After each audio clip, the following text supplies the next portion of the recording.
All right. Hi, everyone. Thanks so much for attending the workshop. It's very lovely to see you all, like quite a number of familiar faces. So it's always very nice. So welcome to the 4th International Workshop on Agent-Based Modeling of Human Behavior, ABMHuB'22. So this is the 4th year running that we are having this workshop. We've been doing this workshop with ALife since 2019. So our first workshop is in Newcastle, like the last in-person ALife thing. Yeah, it was great, but yeah, online's good too. Yeah. So we also have an upcoming special issue in the Artificial Life Journal, which consists of papers from our previous workshops. So it's actually our goal to continue, keep doing this. So good papers from workshops will be invited to expand their work in special issues in journals. So that's what we want to do. So for today's workshop, we have 11 very interesting papers. So covering various aspects of agent-based modeling. So Peter, I'll hand it to you. Well, as you can probably tell, we've got a lot to hear and not very much time to hear it, which means we have a packed schedule. So in order to keep things to time, each presenter will have 10 minutes. We're going to suggest that questions are either taken on the chat in Zoom, so that we could just move on quite quickly. So do ask questions in the Zoom chat. We can also move them to Slack if we run out of time for questions. And we do have a little bit of time at the end of each of our sections for some questions, as long as we don't overrun. So we'll see how that goes. So the idea is, we'll be kicking off shortly with the first talks. Each person gets 10 minutes. We'll have the first half is, how many have we got? 1, 2, 3, 4, 5 talks, followed by a little bit of time for questions, and we'll give people a short break. And then the second session, we have 6 talks. And again, we'll have a little bit of time for questions at the end before we close. So sorry, it's a bit of a packed schedule. This is our time slot we have been allocated, and we do want to at least allow some small break in the middle so that people can yeah, and we always have a lot of papers and everything. Yeah, we're obviously very pleased that we have so much interest as usual in the workshop. Popular as usual. So I think, you know, there's nothing wrong with starting slightly early with our talks, because it gives us that little bit of extra space. So my suggestion is we go straight into this, and Elisa, if you're ready. Yeah. Elisa's our first talk, and well, maybe I'll just let you take it away. Sounds good. Let me share my window here and we'll go ahead, and I'll try really hard not to go over. I got my timer here. All right. Okay, great. Yes, thanks everybody. Thank you so much for this wonderful workshop. Super excited to present. So my name is Alyssa Adams. I'm currently a postdoc at the Morgridge Institute for Research, which is at the University of Wisconsin-Madison. But I will be joining Cross Labs in the fall, and I'm super excited. But we also got a head start on some projects, and this is a project that I worked with the folks at Cross Labs, Javier and Olaf. So we looked at this really fun experiment that Reddit put on in 2017 for April Fools, which is American sort of holiday thing on April 1st. So what they did was they opened up this canvas that's 1,000 by 1,000 pixels large. And for 72 hours, they allowed every Reddit user with an account to place 1 pixel of one of 16 colors every 5 minutes. So this is a time lapse of that. And what you can see is there's a lot of really interesting objects and dynamics that emerge. So I'm just going to move this. So you can see, like, this is a video of the whole time lapse of the thing, and you can see that it's changing, doing all sorts of interesting things over time, where you have objects that are appearing and disappearing. So we just thought this was a really great data set to study for the emergence of objects and some of the dynamics. Now, they also repeated this experiment in 2022, but we're not looking at that data for this presentation, but we're going to be looking at it in the future. Okay. So the next, okay.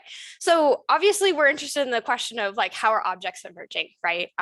But there's two different ways that these dynamics that go into the formation of objects.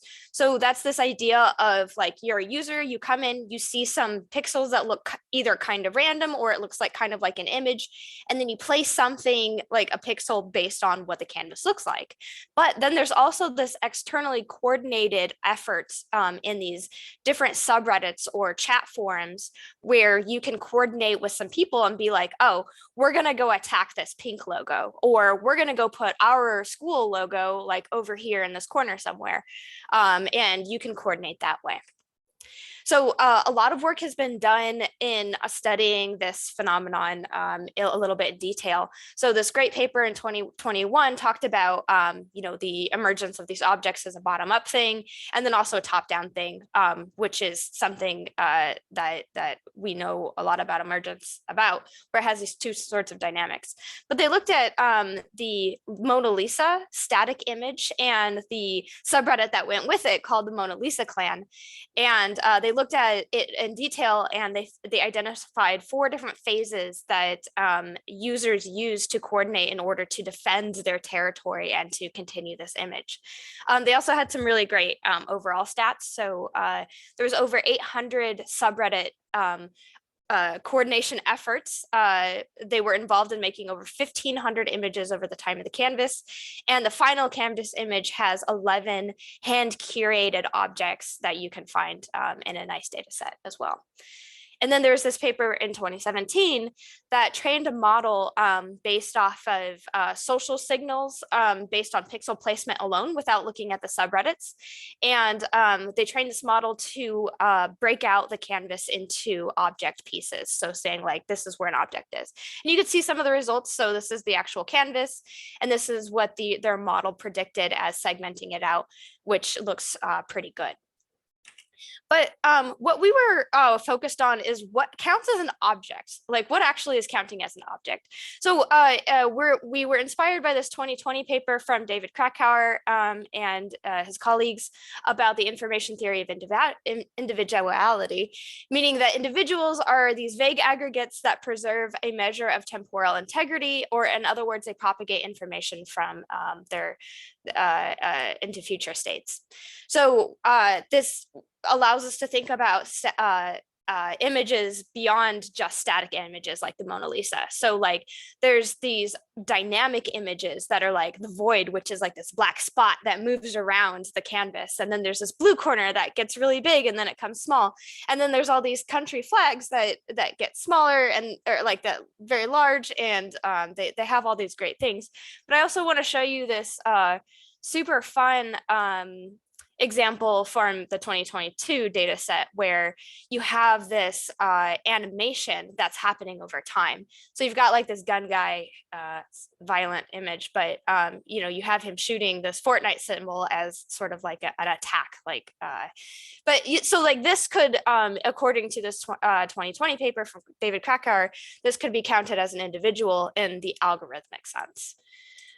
So we're really interested in that. And just to illustrate a little bit more about what I mean for dynamic images, here's this blue corner over here. You could see it getting really, really big. And then you have this white spot in the middle doing some fun things. And then let's fast forward a little. Here's this black void. And that black void is going to travel along the canvas in some sort of strange ways. And you could see it sort of seeping down here. And then you see the Germany flag extending, et cetera, et cetera. So, okay, so this brings us to this rule-based object detection, right? So how do we formalize this a little bit better? So what we're going to do is we're going to take 10-minute snapshots of the canvas. So every 10 minutes that goes by, we take a snapshot of it. And then we're going to assume that the dynamics between these snapshots evolve something a little bit like a two-dimensional cellular automata. But there's a lot of differences here.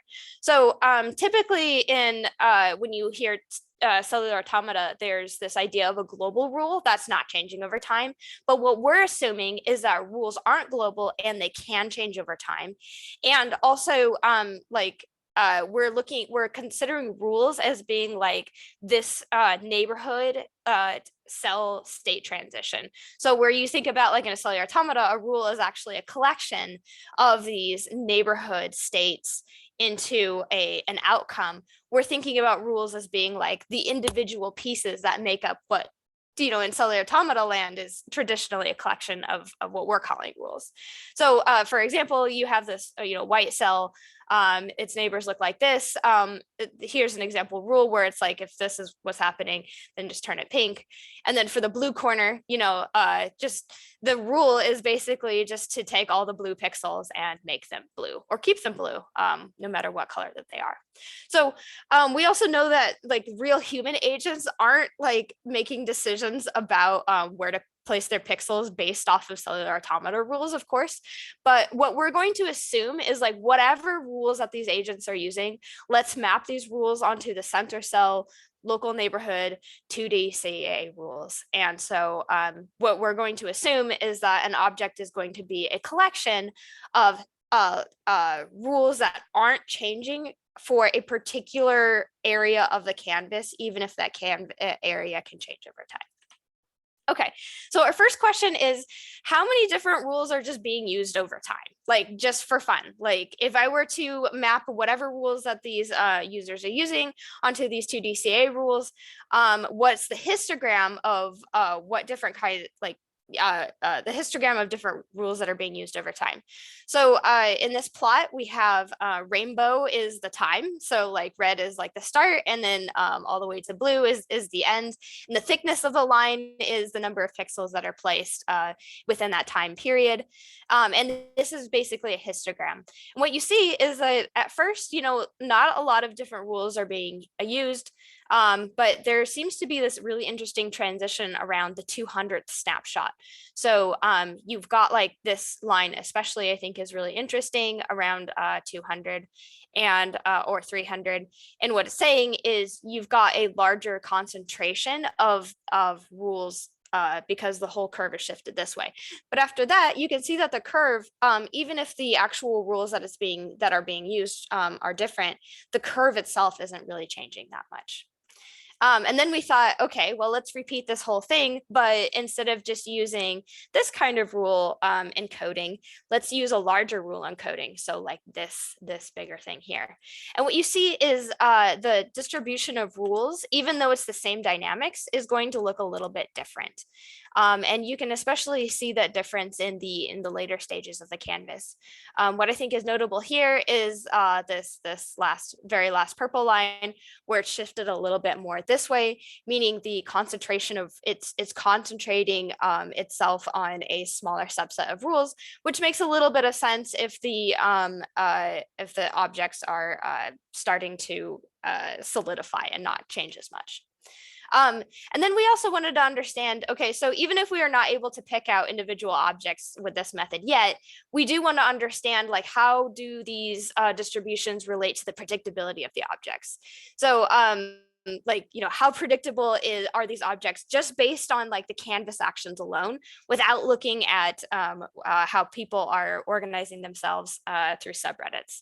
So we did a sliding window of a CNN because if a CNN is doing really good with prediction, it means that it's able to learn where objects are going to be based off the canvas states alone. So basically, if the CNN is performing poorly, it means that it's likely not predictable based off of the state of the canvas. So this is how it did on our sliding window. So if it just predicted one frame ahead, it did, you know, fairly good because it's just one frame. So that's good. But if we had our CNN predict 36 windows ahead or 36 snapshots ahead of where it's at, we get this interesting change in predictability, which is around the 300 and 400 or 2 to 400 ish area that we had over here. So we get some interesting correlations between these two results. Okay, so for future work, just to wrap up, we want to bring in our 2022 data. We want to have a better way of trying to sweep over various rule encodings. And then we want to be able to use this method to weed out external dynamics that are as a result from external coordination to focus on the internal coordination. And we're also especially interested in pins in the canvas. So by pins, I mean what happens when you have a pixel that's extremely robust, like the community is like, no, this pixel has to be a block pixel, and it's going to be pinned there. So we're super interested in stuff like that. So I'm going to stop right there, and I'm going to say thank you so much to everybody. Thanks for listening, and thanks to everybody at Cross Labs, and especially at Reddit for being such a great team and releasing all this data. Thank you. That's great. Thanks so much for that. That's such an interesting talk to start with as well. I think it's great. Well, we're 2 minutes ahead of schedule. So although I said questions in Zoom, if anyone has a quick question now, do speak up. Okay. I mean, I actually do have a question, but maybe that's a bit mean to take the time up. But I mean, I have a question. Oh, you do too. I'm wondering, since you have data sets over the years, do you find like people's behavior change over time in terms of what images they add? Like I'm assuming it corresponds to kind of like events that happen or something. Yeah, so we're really interested in that, like to compare the two data sets. So what we did for the 2022 is we also scraped like what are the most popular like Reddit posts overall, and we want to see that, like, you know, is there a relationship between what's super popular in Reddit and what's being put out in there. But you know, just from looking at it, we definitely see that there's a lot of differences in the kinds of images, a lot of memes, video games that are popular, things like that. So a lot of like really interesting stuff there. Cool. Okay. Well, I think you will be getting some more questions in the chat soon. So keep an eye on that. And in the meantime, thanks so much again for that talk. Really great. So our next speaker is, I think it's Payam, right? And the talk is going to be an agent-based model of collective decision-making. Oh, do excuse my timer. That shows you see I'm timing it.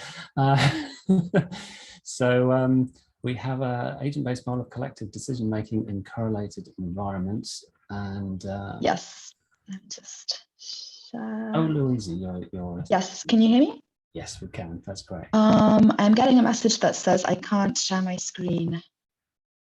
Can we share the screen? Let me try again.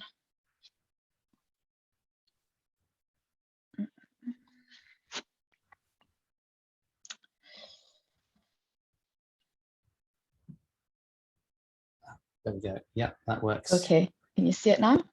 Although it seems only to be part of below. yeah. Okay, now. Okay, let me just put it in full screen and then. Okay, is it working now? That's working. Okay, great. Let me just put a little timer so I don't run over time. Okay, hi everyone. I'm very happy to be here. Today I'll be talking a little bit about some work in progress of an agent-based model that I've been building over the past months in collaboration with Payam Zadat, who's also here. And we are based at the Robotics Evolution and Art Lab at the IT University of Copenhagen. And yes, so the title is An Agent-Based Model of Collective Decision-Making in Correlated Environments. So, oops. I will be, so 10 minutes is not very long, so I'll see where I get with this. But I'll be speaking a little bit about the motivation and context behind building this model and explaining some details of the model. And then in terms of results, I probably won't focus too much on those because you can download the paper, the short paper from the workshop website. So I'm not going to go into many details of the results, and I'll open it up a bit to the next questions that we're thinking about and how we're thinking of moving forward with this model. So a little bit of context. What we're looking at with this agent-based model is collective decision-making in human social systems. So we're looking at a pretty simplified situation. So a situation where people are voting on a binary decision, voting between two options and doing so by a majority vote. And while this is quite a simple case study, it does encompass a lot of real life situations of people taking decisions together. Majority votes are often used, and a lot of more complex decisions composed of many chains of choices can be mapped onto more simple binary votes. So examples of this kind of decision making could be, for example, members of a household choosing between two electricity providers, so something more of a low stakes situation, but it can be also more high stakes situations, such as, for example, citizens of a town voting on a referendum. And what we're interested in particular is to look at this collective decision-making mechanism from an information perspective. So we're looking at the case where information is correlated and also incomplete. So correlated information means that people are using the same information sources to form their opinions and to make decisions. So for example, this could be the case of people reading the same news sources, but also people listening to the same charismatic opinion leaders. This all leads to some mechanisms of information correlation. So we're starting with a pretty abstract model that isn't really supposed to be a description of any specific case study like these 3 examples. So the idea was just in these months to build a model that somewhat made sense from an information perspective, and then from the insights of those models to go into more specific case studies of collective decision making. So what I'm presenting today is all pretty abstract. So to give an idea of this, what is included in the short paper and the results that I have so far is this first iteration of the model, the very abstract model, which is actually an adaptation from a model of collective decision-making in animal societies, this is very different from human societies, but it was just to have a starting point. And now we are in the process of opening up that model, so adding a lot more components that are pertinent to human societies, such as uncertainty and bias in the decision making. We're in the process of building the second iteration of the model, and hopefully we will have some theoretical insights from the second iteration of the model. And our hopes for the future is also from this case study insights to be able to run some controlled experiments to actually get some data of decision making across groups of people of different sizes. So as I said, the agent-based model that we've built takes inspiration from a model of collective decision-making in animal societies. So there's this well-known idea in the field of collective decision-making, which is the notion of the wisdom of the crowds, which is the idea that basically when people are taking decisions independently, so when they use uncorrelated information sources to take a decision about something, and when people are voting on a certain topic, the more people there are, the higher quality the decision of the group. And this is the notion of the wisdom of the crowds. Now, this notion of the wisdom of the crowds has been criticized from many different fields and many different perspectives, showing that in more realistic conditions. So for example, when there is some correlation of information, so when people in a group take their information from similar sources, actually you get some different mechanisms, and higher group sizes do not necessarily lead to better decisions being taken in that group. And there's these 2 very nice papers that I recommend reading by Albert Power from the Santa Fe Institute and Ian Cousine, who look at this case of decision accuracy in complex environments from an animal society perspective. And they see that when introducing correlated information sources, so sources that a correlated information source means that that source is giving the same information content to different people in the group, regardless of where they are and regardless of who they are. So for example, a correlated information source could be the same news source that everyone is reading, or it could be the same mountain or landscape that a group of animals is seeing. When you introduce this correlation in the information sources, often smaller groups outperform larger groups when it comes to decision quality. So it's not always the case that the more people voting on something will lead to a more accurate decision when you have this situation of information correlation. So what we've done is we started from this model, which was a mathematical model built in MATLAB, I believe, by Cow and Cousine, and we tried to translate it into an agent-based model, and to an agent-based model that could be a little broader, so not necessarily one mirroring movement in animal collectives, but it was an agent-based model looking at, oops, sorry, I just accidentally. So an agent-based model looking at a collection of information sources across a space, but we're actually thinking of this in terms of semantic space. So what you see here on the right-hand side of the slide is the semantic space of information sources. So the blue dots and the red dots are information sources, and they're giving a binary option. So for example, the blue dots would be telling the agents landing on them to vote for option A, and the red dots to vote for option B. And what happens is that some of these sources are local, uncorrelated, so they will show a different option to agents depending on where they are in the space. So the sources on the lower half of the screen here, the red sources are giving the red option, while the blue sources on the top are giving the blue option. And then this isn't shown very well in this image, but some of these sources are actually a little bit bigger. And those bigger sources are the global information sources. And the global information sources in each iteration are showing the same option to all agents. So this means, for example, people reading the BBC or some big news source that is telling them to vote for the same person, regardless of where they land on the political spectrum. And so throughout this kind of semantic space of information sources, all of the global sources, regardless of where they are showing the same options to agents around them. And so you see that all the big dots in the images are all showing the blue option in this case. And then you have a set of agents randomly scattered on the space, in this case, the black dots. The agents land and they form an initial opinion of what to vote for, basically integrating all the sources around them. So they land and they see 9 information sources, and depending on what they see, if they see, for example, 6 blue sources and 3 red sources, their opinion, their vote will be for the blue sources. And then they start moving, and the movement is a simple random walk. So they start moving across the space, and they start sensing or observing other information sources, and they have a given information capacity. And when they reach the limit of their information capacity, so they can't really absorb any new information, they stop.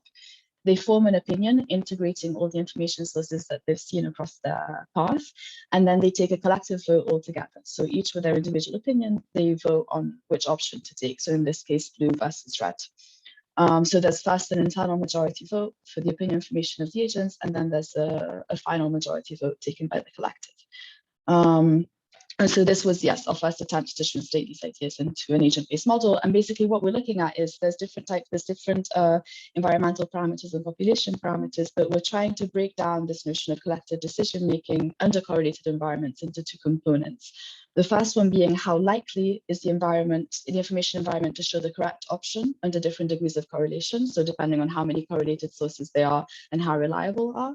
And the second part is how good is different groups at detecting their information environment. Because you could have situations where given high correlation, and if there's high correlation of information and correlated information tends to be wrong, then the information environment also tends to signal the wrong option, but that maybe agents are not very good at scanning their environment. And that's actually a good thing because they end up accidentally voting for the right option.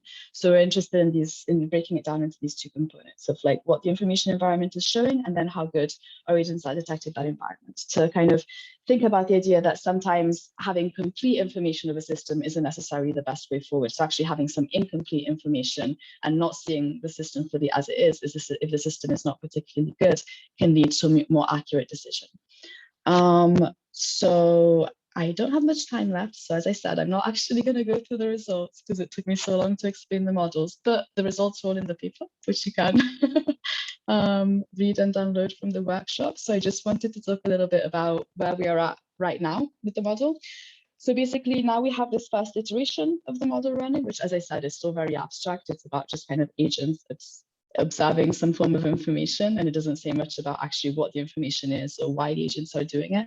So what we're doing now is, based on the results that we've had on this first iteration of the model, we're building a second version where we're trying to add some more realistic elements of human decision making. So we're adding some bias in the way that agents absorb the information around them.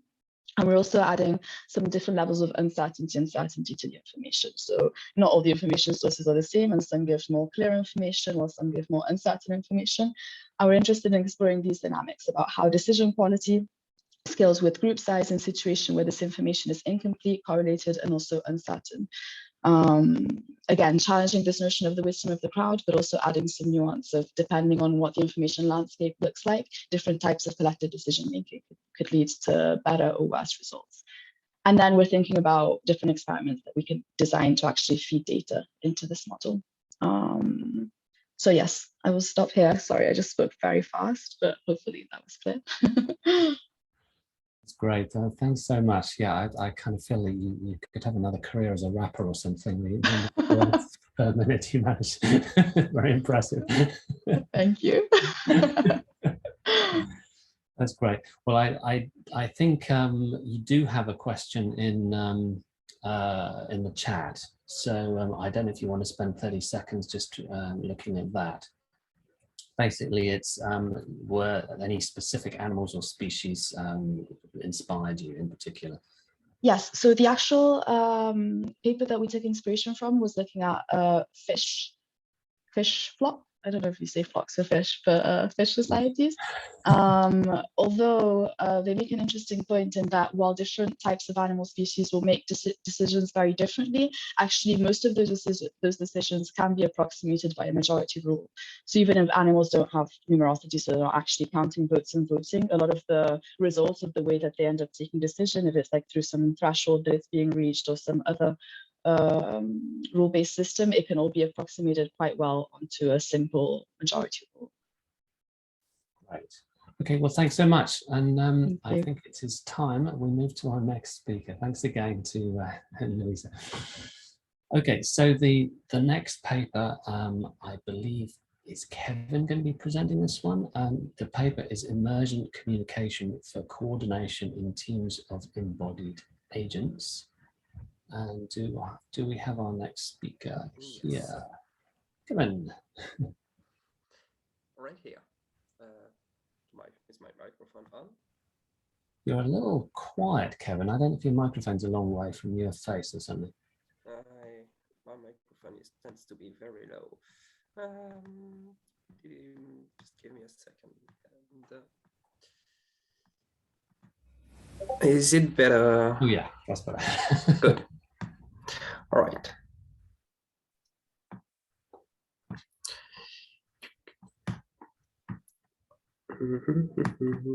And I'm going to share the sound because the sound is supposed to be important. Yeah, it's all there and working. All right. Ready when you are. Yeah, take it away, Kevin. Very good.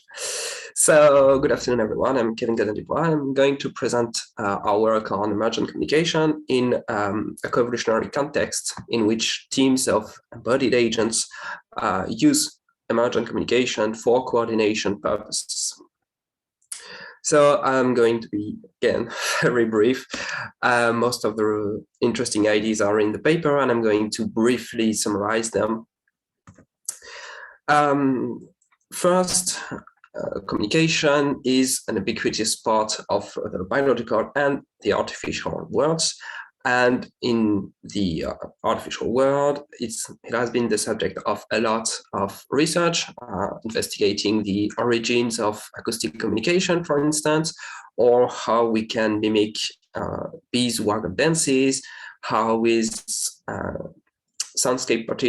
our soundscapes partitions emerging, where different species focus on different frequencies to limit collisions, or how do higher level concepts emerge in the form of word or repeating patterns. And in the work I'm presenting here, we're working on robots, virtual robots with atomic perceptions and actions. I'm going to go into more details after on. They are embedded in a complex environment because they have to face one or two opponents, and they must devise appropriate strategies to inflict damage and not receive damage.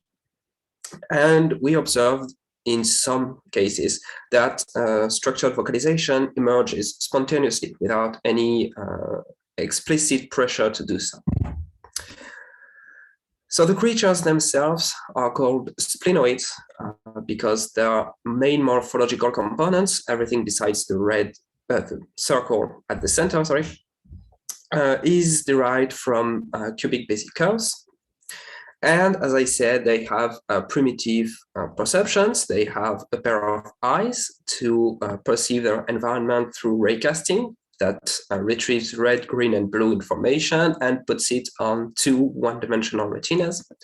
They can hear through a pair of ears via 4 frequencies. One is for noise made by motion, and the other 3 are for explicit vocalization. And they have touch sensors to know when they are in contact with something, the environment or another individual. In terms of effectors, they have a pair of motors to move forward, backwards, or to rotate on the spot. And they have 4 articulations to move their arms and forearms. These constructs are devised to allow for a lot of offensive and defensive strategies, as opposed to the other splines, which are static and a part of the creature's body. And finally, one of the most important factors in this case is the mouth, through which they can vocalize. They can decide the frequency, and they can decide whether or not to emit sound at every time step. So these creatures are controlled by a 3-dimensional artificial neural network. It's based on the ALife algorithm, meaning that we only define the inputs and the outputs. These are the same I've just presented. We have the retina neurons at the top, touch neurons in the middle, and the auditory columns on the left and right. There are also some neurons to monitor health, and a neuron to specify the clock speed of the creature to allow for sprinting behavior. So the interesting part in that is that through the ALife algorithm, the topology of the neural network is emergent. There's only a single genetic component encoding for both the position of hidden neurons and their connectivity with the inputs and outputs. So we can devise some knowledge, we can extract some knowledge from the topology that emerge. And in fact, one of the main interests in this work is that we devised a solution to extract from any artificial neural network topology a mapping of higher level concepts. To do that, we take an artificial neural network. Here we use a 2-dimensional representation for obvious purposes, and we subject this neural network through the individual it controls to different types of stimuli. We monitor which neuron respond to these different stimuli, and based on that, we can extract modules. These modules will represent the cognitive investment of the creature according to specific criterion, and will also provide information regarding the inputs and outputs. So the creatures themselves, as I mentioned, are embedded in a small arena, as displayed on the left. One creature is the subject, for which we compute the fitness function, and the other is the opponent, the previous generation's champion. The fitness... Kevin, sorry to interrupt. Your volume's gone very quiet again. The microphone? Yes. Test, test, test. That's okay again. Thank you. So I was saying, so the fitness is very straightforward. If the subject A is able to completely reduce the opponent's health to 0, it won and it has a high fitness. I'm afraid, Kevin, it's gone very quiet again. I don't know if other people can still hear it, but it's very quiet. Yeah, I completely agree. I don't know why the microphone is getting low. No, it's gone again. Yeah. Sorry. I'm gonna keep the interface. Okay. I'm gonna monitor that in case maybe it's got. Yeah, I'm gonna pin every time I move it. Sorry for the time I'm wasting. Every time okay, so I'll stop and maybe it's stop changing the sound level. Okay, so I'm going to speak very loud so that even at 9% you're going to hear me. Sorry about that. We're experiencing technical difficulties. Please tell me if you cannot hear me and I try to speak even louder. So the fitness, as I said, if A destroys B, then A wins. If A is destroyed by B, then we inflict a very massive penalty. And in the general case, both have suffered damage, and we reward less damage to the subject and more damage to the opponent. The final case is an incentive to have the creatures go near each other if neither manages to inflict damage on the opponent. And so I don't have a lot of time, so I'm going to move forward.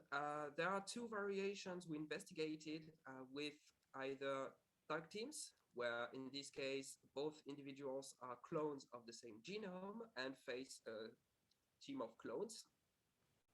In this case, we monitor only the health of the weakest member to promote all-in strategies, and also with 3 co-evolving populations instead of 2. And we reward generalist behavior by saying that the lowest fitness is more weighted than the maximal fitness. So this leads us to communications. Not in all cases.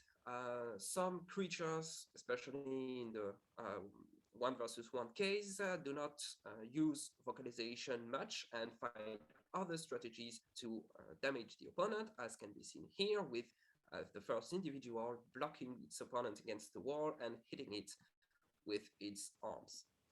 When in the 2v2 case, we have creatures that can communicate because there's someone else to listen to, but not all do so. In this case, we can see that they each choose an opponent and go straight for it. But in other cases, we have communicating creatures. So I'm just going to make a break here to make sure that everyone hears the sound. Do you hear something like a bird? So this is the exact communication produced by both 1 and 2. As you can see from the graph here, the pattern is very parsimonious. It's lots of short emissions alternating between 2 channels and between the 2 individuals. We applied the previously presented procedure to extract the modular neural network, and we can see that in terms of communication, it has a lot of dedicated neurons. I don't have the time to go into all of the details. They are in the article and upcoming article in the Artificial Life Journal. But let's just summarize this by saying that this individual has a lot of neurons for the detection of various types of communication with the friend, the opponent, or just plain noise. And what's interesting is that if we prevent the first individual from communicating, if we make it mute, then the coordination between the 2 creatures fails, and one just wanders off somewhere else. And furthermore, it's not only the motion that changes, but it's also the communication pattern, because 2 is not saying the same things that it was when 1 could respond. And to make it more plainly visible, here we have base case with the alternating spikes between the 2 individuals. And when 1 is muted, we see a very different pattern with different use of the channels and different spiking behavior. So in this work, we used body-brain coevolution and modular artificial neural networks to observe and extract meaning from emergence of structured communication. In part, other things were investigated. But for this specific abstract, the important information is that structured communication did appear, and that through modular artificial neural networks, we were able to track it to its fundamental phenomenon. Future work is expected to study more communication, but in a more formal context. One problem here is that they do communicate, but we don't know what information is conveyed. So one direction we want to go in is, let's assume that E sees a red object. It should communicate this information to the receiver, which should move towards the correct target. In this case, we'll know that the information conveyed is the concept red. So we'll be able to infer meaning from this communication and study how it emerges from the neural architecture. Thank you for listening, and sorry for the technical problems. Okay, you might have to lower your volume again because Kevin was a little bit quiet, so I had to increase my volume. Brilliant talk. I love this stuff, and I think this is probably the prettiest songs by the most violent agents I've seen. They do sing sweet tunes as they beat up their friends. But anyway, I think we unfortunately don't have time to take questions because of our minor technical difficulties. But do please put your questions in the chat for Kevin, and we can take them offline during the next talk, which is, I think, is Jeff going to be? No, it'll be myself. Brandon. Oh, it's Brandon, is it? Yes. Yeah. Brilliant. Okay, so Brandon will be presenting societies prefer the middle ground between selfishness and cooperation. If you can manage to share your screen. Brilliant. Cool. Can everyone see and hear me? Can't see you, can see the... Oh, I meant, yeah, see the screen is what I should say. Sorry, no, if I turn my camera on. Yeah, we can hear you. Yeah, we can hear you. Yes, okay, cool. Awesome. So hi, everyone. My name is Brandon Gowinter, and I'm going to be presenting mine and my co-author, Jeff Nishka's work titled Societies Prefer the Middle Ground Between Selfishness and Cooperation. So just getting out the way, the motivation of the paper was to answer whether resource scarceness positively impacts resource sharing in socially stratified societies. And how we sort of arrived there was looking at the core of cooperative behavior dynamics. There lies this sort of dichotomy that exists between altruism and selfishness. One particular period in ancient history that demonstrates this quite nicely is the agricultural revolution, or the Paleolithic to Neolithic transition, whereby hunter-gatherer societies that were mostly egalitarian transitioned into sedentary agrarian societies that exhibited varying degrees of social stratification. What actually caused this transition is not entirely known, but environmental stress is theorized to have played a significant role in this process. Agent-based models are obviously often used to study the emergence of cooperative behavior as a function of environmental stress. They're also often used to study the emergence of social stratification in ancient societies. However, research marrying these two topics is quite scarce, meaning that the impact environmental stress has on cooperative behavior in socially stratified societies remains relatively unknown. So to answer our question, we developed the Neolithic cooperation model, or NeoCoop. It's an iteration-based ABM implemented in Python. In NeoCoop, the primary agent is the household. The reason for this abstraction mainly pertains to the fact that ancient households typically were managed by a single patriarchal figure, so the abstraction seemed appropriate. Households are also then grouped into settlements. Settlements don't make decisions, they really just represent collections of households. If you look at the image on the right, you'll see a visualization of NeoCoop. The black pixels are the settlements, the gray pixels are farmland, and then the white pixels are uninhabited or forageable land. In NeoCoop, agents can farm or forage. We call this resource acquisition. They can donate resource to other agents. It's called resource transfer. And they can also migrate from one settlement to another, or they can make one of their own. Looking more closely at resource transfer, in NeoCoop, two households within the same settlement can have their relationship classified as either a peer authority or a subordinate relationship. We define an authority agent as an agent that has significantly greater social status than another household. In this case, social status refers to the agent's resources that it currently has, plus its load, where load is the amount of resources that it's donated over some period of time. What determines significant in this case is the user-defined parameter L, or the load difference, and all it really describes is how much more resource or social status does some household need in order to be considered an authority over another household. When this resource transfer occurs, what happens is that a household will have finished either foraging or farming. They will see that they need resources, or else they'll go hungry. And then what they'll do is they'll first ask their authorities for a donation, then they'll ask their peers, and then finally their subordinates. How that all works under the hood is that there's two properties called subordinate and peer transfer. These are valued just between the range of 0 and 1. And what they describe is the likelihood or the probability that a resource donation request will go through. If the peer transfer, for example, is high, it means that if a household is more likely to grant a resource donation to its peers. That same applies to subordinate transfer. So when an agent receives this donation request, what will end up happening is that they'll generate a random number between 0 and 1. They'll then compare that to the appropriate transfer property. And if that random number is less than the transfer property, they'll then grant the request or reject it. What this actually allows to happen is that agents can form their own diverse set of resource transfer trading beliefs.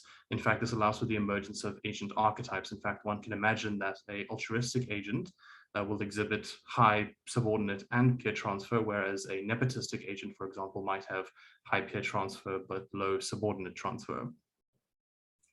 Moving on to agent adaptation, ALife uses both individual learning and generational adaptation. I'm not going to speak too much about individual learning, but basically it's just a modified version of Q learning where the agents will farm or forage and learn over time which one of them is best given their current circumstances. We then have the generational adaptation, which is facilitated by two evolutionary algorithms, a genetic algorithm and a cultural algorithm. They both use the agent's genotype, which is made up of 6 genes. The two important ones for this particular research are the last two, the peer and subordinate transfer, which are the same properties I spoke about in the previous slide. The genetic algorithm basically happens whenever a household reaches carrying capacity and spawns another household. We just use uniform crossover and random mutation to create another offspring household. The cultural algorithm will execute every influence frequency iterations. This is a user configurable parameter. And essentially what happens is that every single settlement will have this belief space created, and then agents will be stochastically influenced to conform more to either their own settlement's belief space or some other settlement's belief space.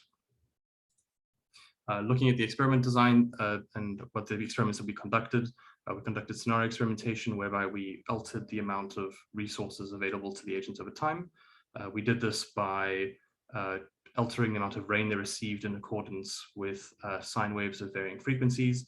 The actual scenarios are listed here. In this case, the value represents how many stress waves. So if it's 1, it means there's 1 stress wave, if it's 2 is 2 stress waves, etc.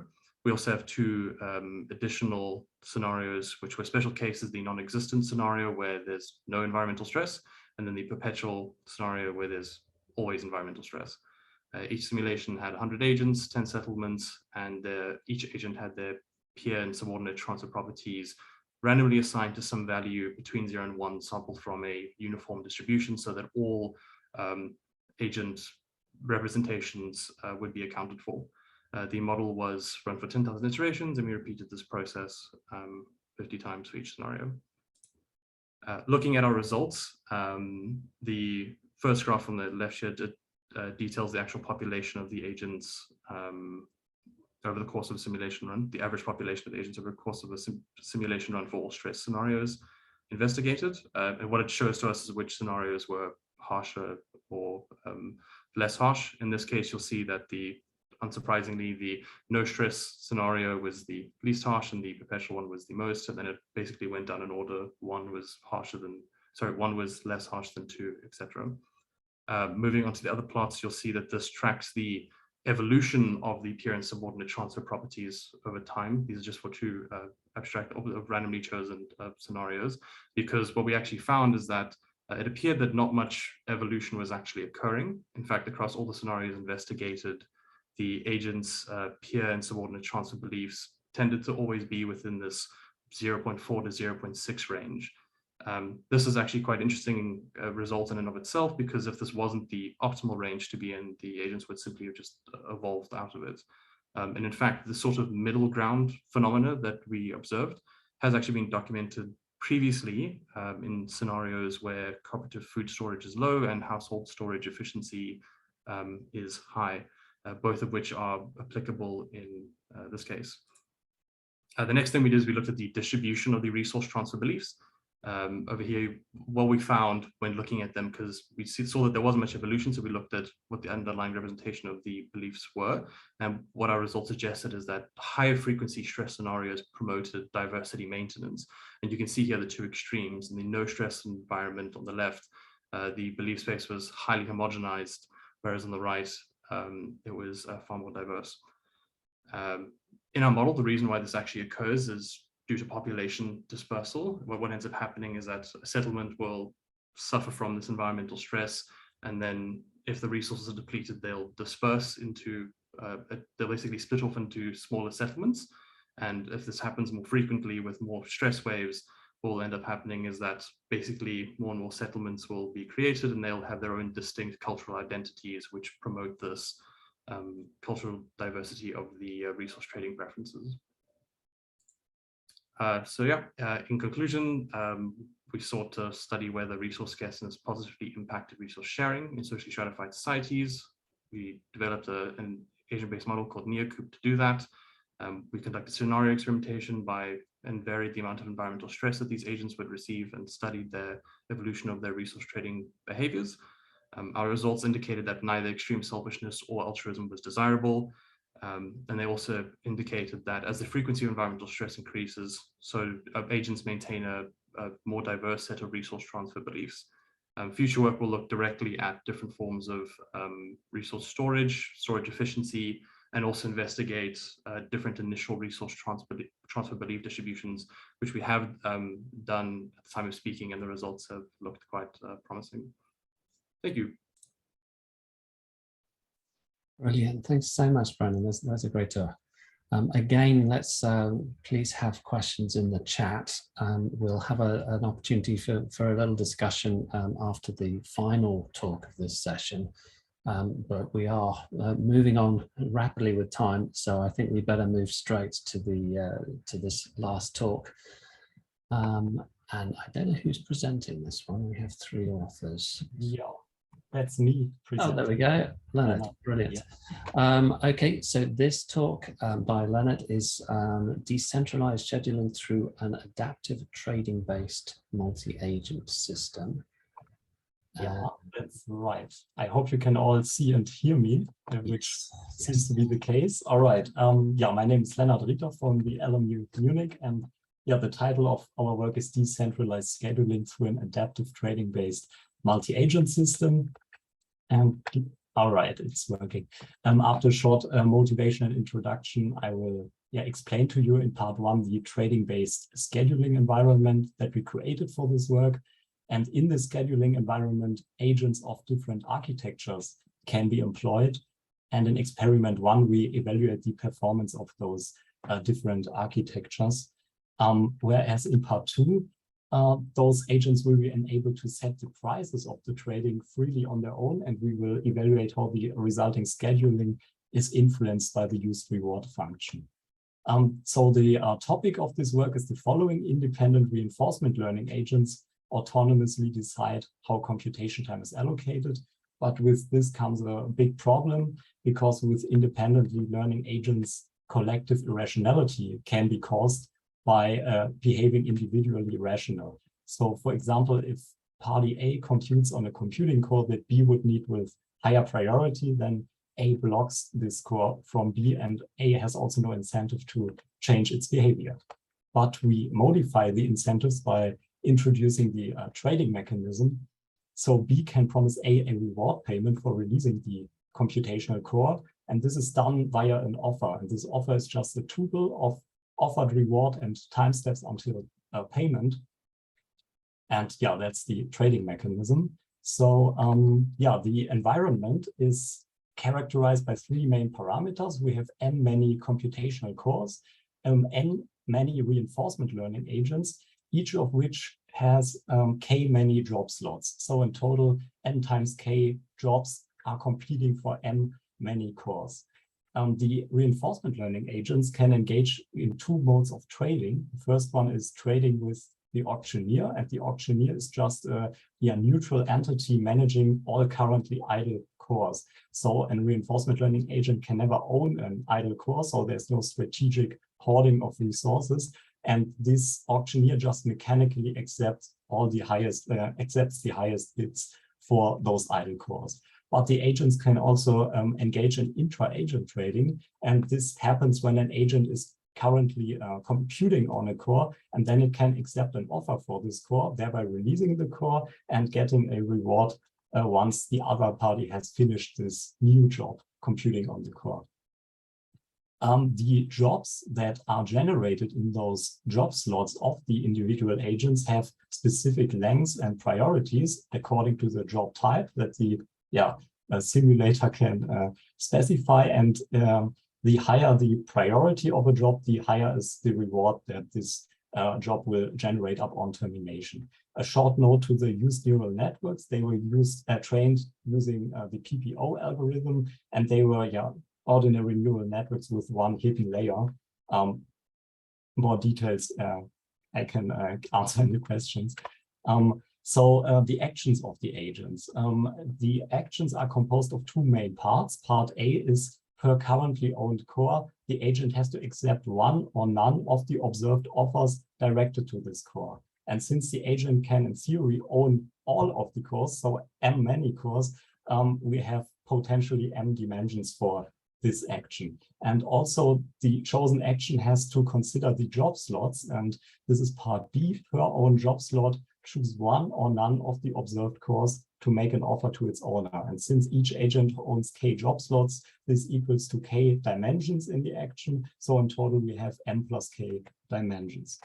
One way to design such an agent who acts in this scheduling environment is the fully aggregated agent architecture. And it is just one neural network that selects one-dimensional action representing all the m plus k many dimensions that I just mentioned. So this one-dimensional action has to be translated back into an m plus k dimensional action, which causes, unfortunately, an exponential scaling behavior of the action space. And one way to reduce this exponential scaling behavior is to split the agent up into two neural networks. And one neural network is responsible for the accepting side, and one neural network is responsible for the offering side.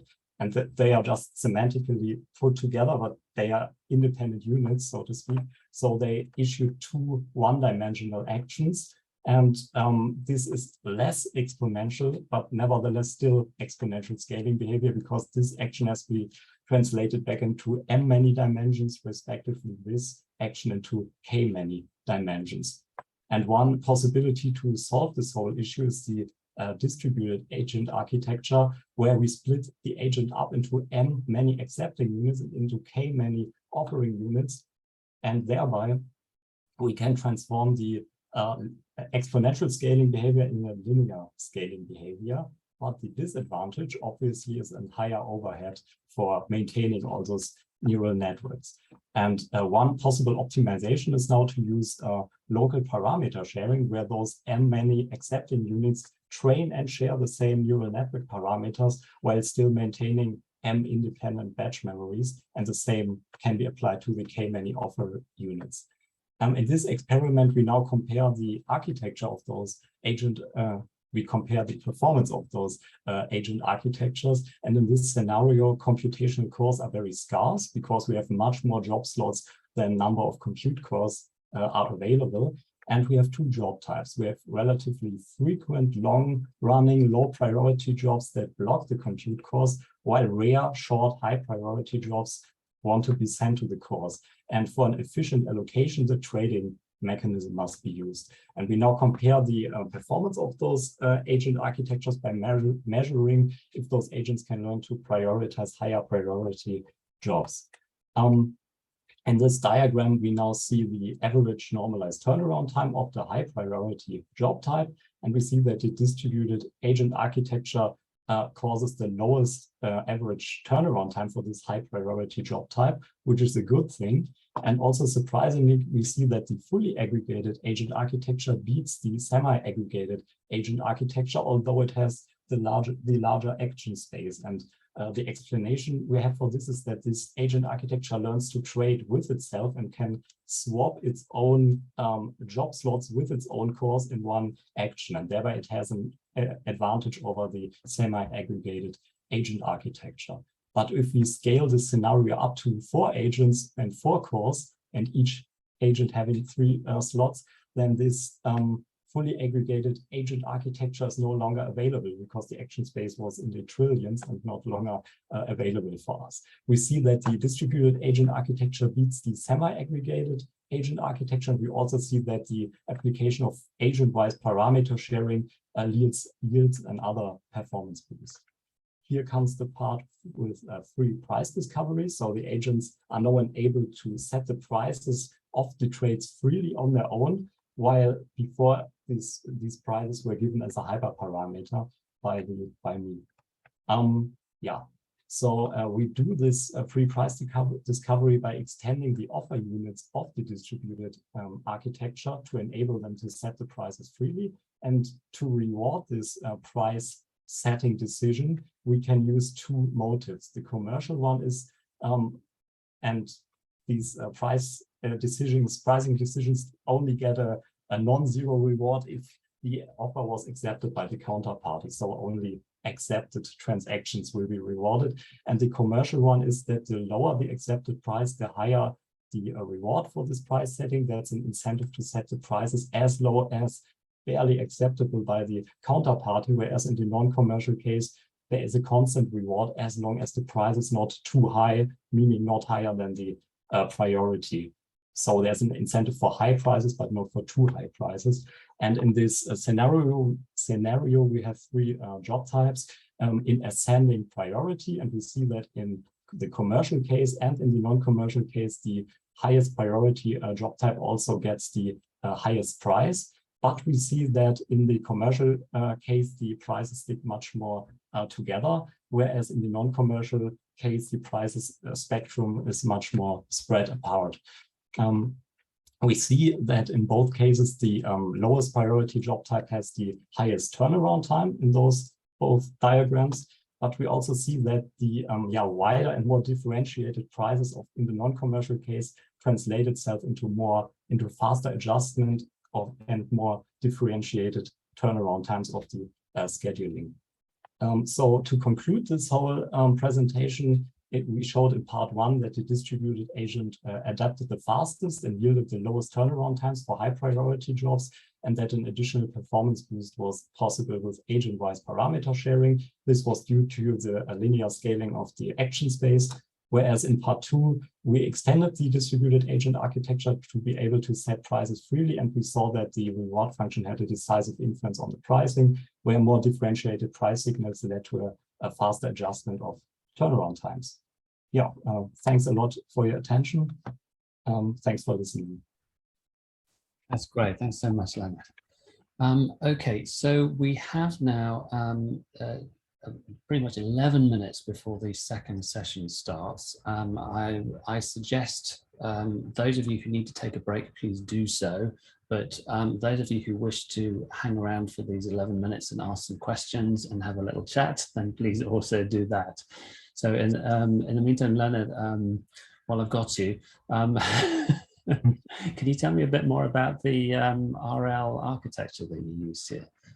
Yeah, it's just it's PyTorch training, and it's just hidden layers. It's only one hidden layer, and it's also the case that in the fully aggregated case, I chose 64 neurons for this hidden layer, whereas in the semi-aggregated case, I halved this, put it in half to 33 neurons per layer, and in the distributed case, I even chose again the half of that to account for the less complex action tasks that this should fulfill. And it's nothing more than that, just ordinary neural networks. So actually quite compact. So presumably training was relatively quick then. Yeah, that's right. It was not much difficulty to train them. It happens fast. Yeah. Okay. Brilliant. Well, again, while we have Alisa, actually, I have a question for you. Oh. So for your data set, so how does the data set look like? Were you able to know who makes what changes? To the canvas? Yes. Yeah. Yeah. So they have their each user had their data anonymized, but they have like hash. So you can track, you could be like which pixels did a single user use. So you can definitely check that. Okay. So have you looked at the individual behavior? Like, is there some way of classifying? Like, I'm interested, like, do some people just help everyone on different bits, or they just work on one bit? like how does it work? And like, can you even track like bullying behavior? Like maybe someone's like, this is my space, and you know, anyone who tries to add something will get removed. I don't know, because this is sometimes in Wikipedia, you know, there are things like that. So yeah, definitely. That's something we could definitely look at. We haven't looked at it, but that's something that we're going to look at more carefully in the future, especially, you know, especially people who are really territorial over like a certain, you know, because people were like really into it, you know, they were like, no, I have to defend like this corner. Some people tried writing bots, like scripts, so they can like place as many pixels as possible. And they did that a lot in the 2017 data set. So yeah, we're super interested in looking at that kind of stuff for sure. yeah, because it will be interesting, like if there is any other demographics apart from just a ID to track them, like, you know, location, or because yeah, I guess the ones that write bots, they are obviously very advanced. Right. Yeah, thanks. Yeah, we were also hoping to like see like, you know, what we can't do is we can't say like, oh, this user placed this pixel, but this user is also a part of these subreddit communities. Like we're not able to track that, but that's okay. Yeah, and such a fun data set actually. It's and I think these sorts of visual things may really bring it home to people too, and it's great. I actually also had a question for Louisa, if she's here. Yes. So I'm just wondering, you know, you kind of model the information capacity of your agents, and you know, this different types of information and environment. Well, what were you thinking in that? Can you kind of give an example of what that might mean, let's say in a human setting? Yes, so basically the idea is that there's a limited amount of information that you can absorb about something before you take a decision. And this can be either some sort of like cognitive limit in that we don't have like the capacity to absorb infinite information from our surroundings, or it can also be a limit of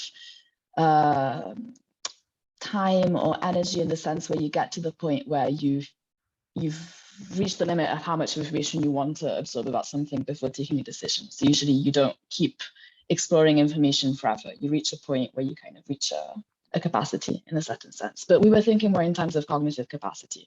So some sort of limit in the amount of information that people can absorb from their surroundings. And I'm looking into the literature a little bit to see whether, I mean, there's some interesting literature trying to somewhat quantify cognitive capacity and how much information people can store before taking a decision. But all the it's quite hard to run these kind of experiments, and all the experiments that have been run on this have been on very like short-term capacity. So for example, what kind of how many numbers can people memorize for a certain amount of time and things like that. So there's these like there's different papers saying like, oh, we can only absorb like 5 pieces of information or 9 pieces of information, and it's very hard to actually obviously give it like quantify how much information people can store. But it was more, rather than giving it, so it's not a set parameter, as one of the parameters is one of the things that we vary in our simulation, but it's more to say that there is some form of like limit to the information that can be absorbed by people. I wonder if it's also related to the let's say the urgency at which the decisions need to be made. You know, a rapid decision may perhaps have less to do with filling up your brain with all the options, and just you need to make a quick decision. Whereas a considered decision, which seems to be the sort that you're thinking of here, maybe people have more time to think about it. And so I don't know if you've considered that. That's a great point. Actually, that's one of the ways in which we're expanding the model right now, is making the division between low stake and high stake situations, because people act very differently in these situations, and actually different types of social network structures and different ways in which people make decisions are better suited for more urgent decisions or for more kind of slower considered decisions. And there's some interesting work done on that, in that sometimes smaller teams are much more effective at taking kind of good urgent decisions, while bigger teams, more consensus-based, are much better at taking more balanced decisions over time. And it's kind of figuring out what the sweet spot between those is, depending on the type of decision that you have to take. But yeah, that's one of the additions that I'm adding now to the model, is the type of decision. So different levels of urgency. Mm-hmm. And also there's another thing, like sometimes there's not just considering just the different bits of information. Sometimes people make decisions like intuitively, like in Daniel Kahneman's thing, like thinking fast and slow. Sometimes big decisions, it's not just, people don't objectively kind of list everything down and consider everything. And yes, 100%. Yeah. So what we had in the model so far was like, this was the least realistic aspect of it, and that people kind of absorbed information, and then they were like, well, I've seen this amount of this and this amount of that, so this is my rational decisions. Obviously, agents are not rational, and that is not how we make decisions. So that's something that we're also adding now in the current iteration of the model, is adding some bias to the way that people take decisions. So still trying to keep it simple enough, because when you start kind of modeling values and emotions and adding that to information, it gets super complicated, and that's not necessarily the aspect that we're most interested in. So we're not trying to kind of exactly model reality. We are looking at it from an information perspective, but I think there's simple things that can be, simple elements that can be added to the model in terms of bias of how people take decisions, that can somewhat mirror those more complicated aspects of decision making. But yes, definitely, people are not decision making rational robots. Yes, I agree. and also you mentioned like in like future work, you want to look at uncertainty. Have you thought about a way you can model that yet?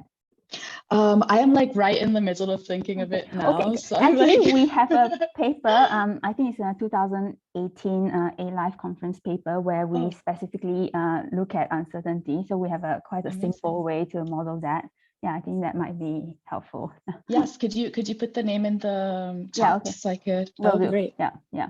Perfect. Wonderful. I was going to say, it also reminds me of some of Celine's other work on individual differences. So, you start bringing in different ways in which people process information, make decisions, then call it personalities, call it, different ways of thinking, but the individual differences ends up being quite significant. And I guess the way individuals in the society might tend to start specializing in different things, which also might impact some of our other speakers today, and these various models of how, I imagine like the origin of communication and our lovely tweeting agency. If they start having slightly different interpretations of what they hear, that might also be interesting. So anyway, I think we're now reaching a point where well, actually the next session starts 1:30 CET, so we still have time. Oh, does it? You got the time wrong. I was like, did I? Oh, okay. Yes, well, thanks, Ling. Actually, Kevin, I have a question. Okay. So can you tell us like, why are the agents beating each other up? Like, is it an outcome, or did you program them to like slapping each other? Kevin, are you still there? I'm still there. Okay.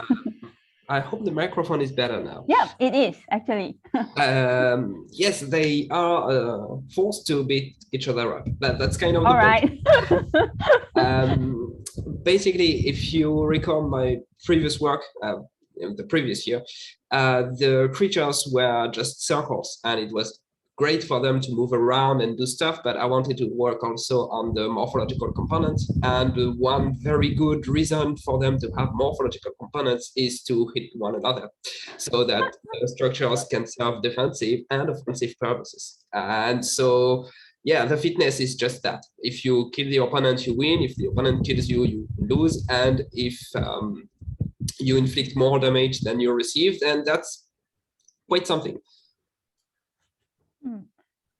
Will they like gang up on people? Like, will two of them decide it's easier to beat one person up than, Yeah, that's one of the strategy. I showed both because, for us humans, it makes sense to gang up on one target because it's easier to hit it. But the problem is that they might hit its teammate. if one arm hits the teammate instead of the target, then you've just lost a lot of fitness. So it depends. It's not a foolproof strategy. So basically, they are not very. They just slap around and could accidentally slap each other. Yeah, they could slap one another, and that would not be good if they are from the same team. There are quite a lot of strategies where it's not very certain if the opponents are stupid and hit one another, or if the creatures find a way for them to be confused and end up hitting one another. So yeah, friendly fire is a very major concern in this experiment. So coming back to the sounds that they're making, is there any, well, I guess you've come across Eduardo Miranda's work on, I think he called them his singing robots, didn't he? Do you remember that, or did he not come across that? I don't think I did. Oh, you should. So Eduardo, as far as I remember, and this might go back a decade or two, I don't remember if it was evolution or cellular automata or a bit of both, but he was interested in the evolution of sort of communication via sound with his robots. So yeah, you might want to check that out. Yeah. If you have the title or something, I'm very grateful. I can barely remember when it was, let alone the title. You should look up last name Miranda, Eduardo Miranda. He used to be at Plymouth.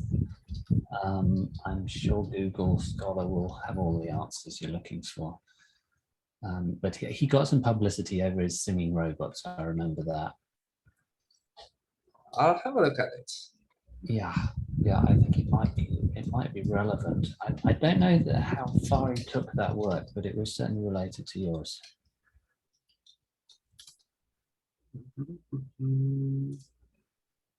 So, and Brandon, I don't know if Brandon's still with us. Yeah, it looks like he is. I am, yep. I was going to ask, so I actually had a student where we modeled the origin of agriculture, and we worried about these sorts of issues. Have you, are you interested in the transition to agriculture, or are you more in a fixed kind of period of time in this modeling? No, absolutely. The entire transition is of interest. In fact, my actual postgraduate research work is on the transition of ancient or pre-dynastic Egypt, specifically from, you know, their hunter-gatherer stage to their massive adoption of farming. So yeah, or just agricultural practices in general. Okay. Yeah, I believe we did similar things. We used some data from genetics to help with that, as well as rainfall data going back. Do you have a link to that? That's really useful information. People keep on asking me to remember things, and I'll have to dig that one out. But yes. Okay, no, because I've been reading like people estimating like Nile flood heights and stuff based on the sticks that the ancient Egyptians used to measure their flood heights, and like transitioning all of that into actual data, and it's been a bit of a nightmare. But if you have, yeah, we did.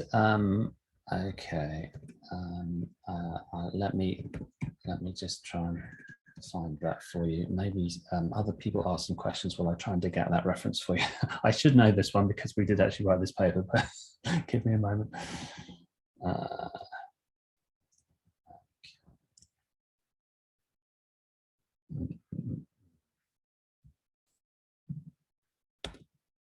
Someone asked some questions while I'm searching.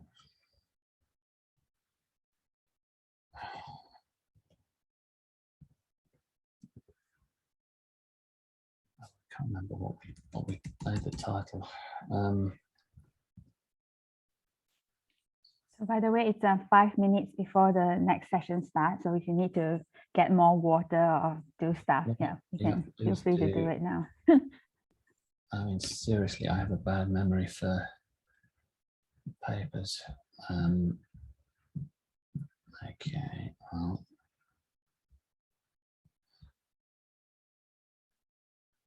So it was Liz Gallagher I did the work with. You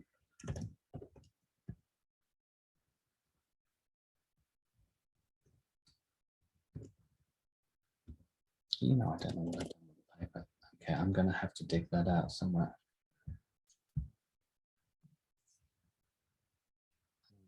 I mean, I can always send you an email or whatever if that would be. You'd think I remember the title of my own paper, wouldn't you? But you know, I'm actually struggling to find this. What I Many can papers, do, too many I papers. can, yeah, unfortunately, I have one or two papers. I think I found a thesis which actually might be even better for you. So I think, let me just see.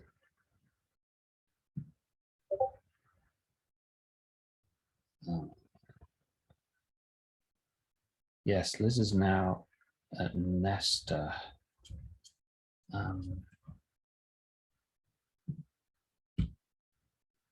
No, that makes sense.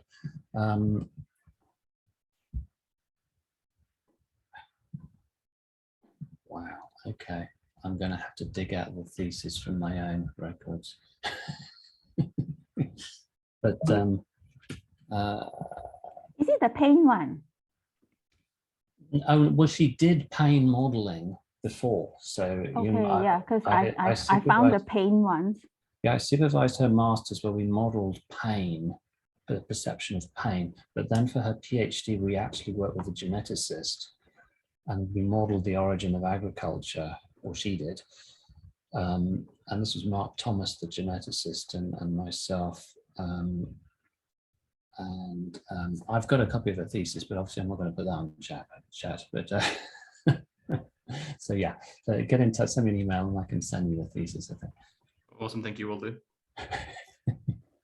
Sorry, I'm feeble at these things.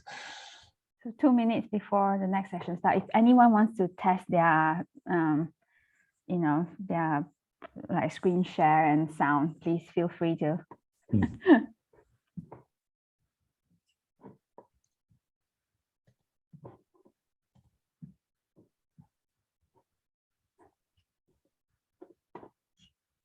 Jeremy, do you need to test your screen share, or should I just screen share?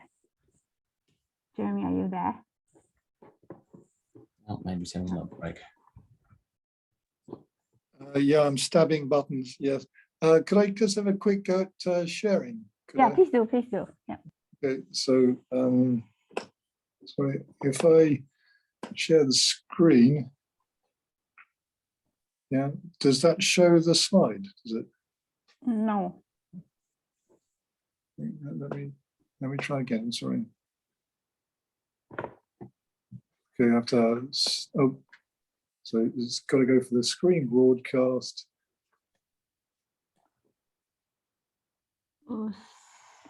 Something's there, but it's not the slide. Oh, it says, yeah, you are sharing your screen. That's why I can. Yeah. Can you see it now? Yes. And does that work? You seeing a new slide? Yeah, but I can see myself on it too. Like on the bottom corner. Very big. Right. I have a very big face down there. Oh, you don't. I think I'm blocking some of the important text. Much more acceptable than having me there. But let me just see if I can. If I start my video, does that show me rather than you? Or? No, I think it's just, well, it still shows me, I think. So why is my Zoom thing not showing me? Well, if you like, I can share the slides and then you can do the talking. I think that would be better if that's okay. Okay, no problem. Yeah, let's do that. Let's do that. If you don't mind, if I say next slide, and then yeah, happy to. Yeah. So Ling, thank you so much. Yes, that would be. No problem. Yeah. Okay. So I don't have to bother with that. That is great. That's really good. All right. So we're ready to start our next session of the ABMHuB workshop. So The first paper for session 2 is meta modeling of an agent-based social network model by Yosuke Muras, Han Hyun-jo, Janos Torok, Janos Tertes, and Kimo Kaski. So Yosuke, okay. Please proceed.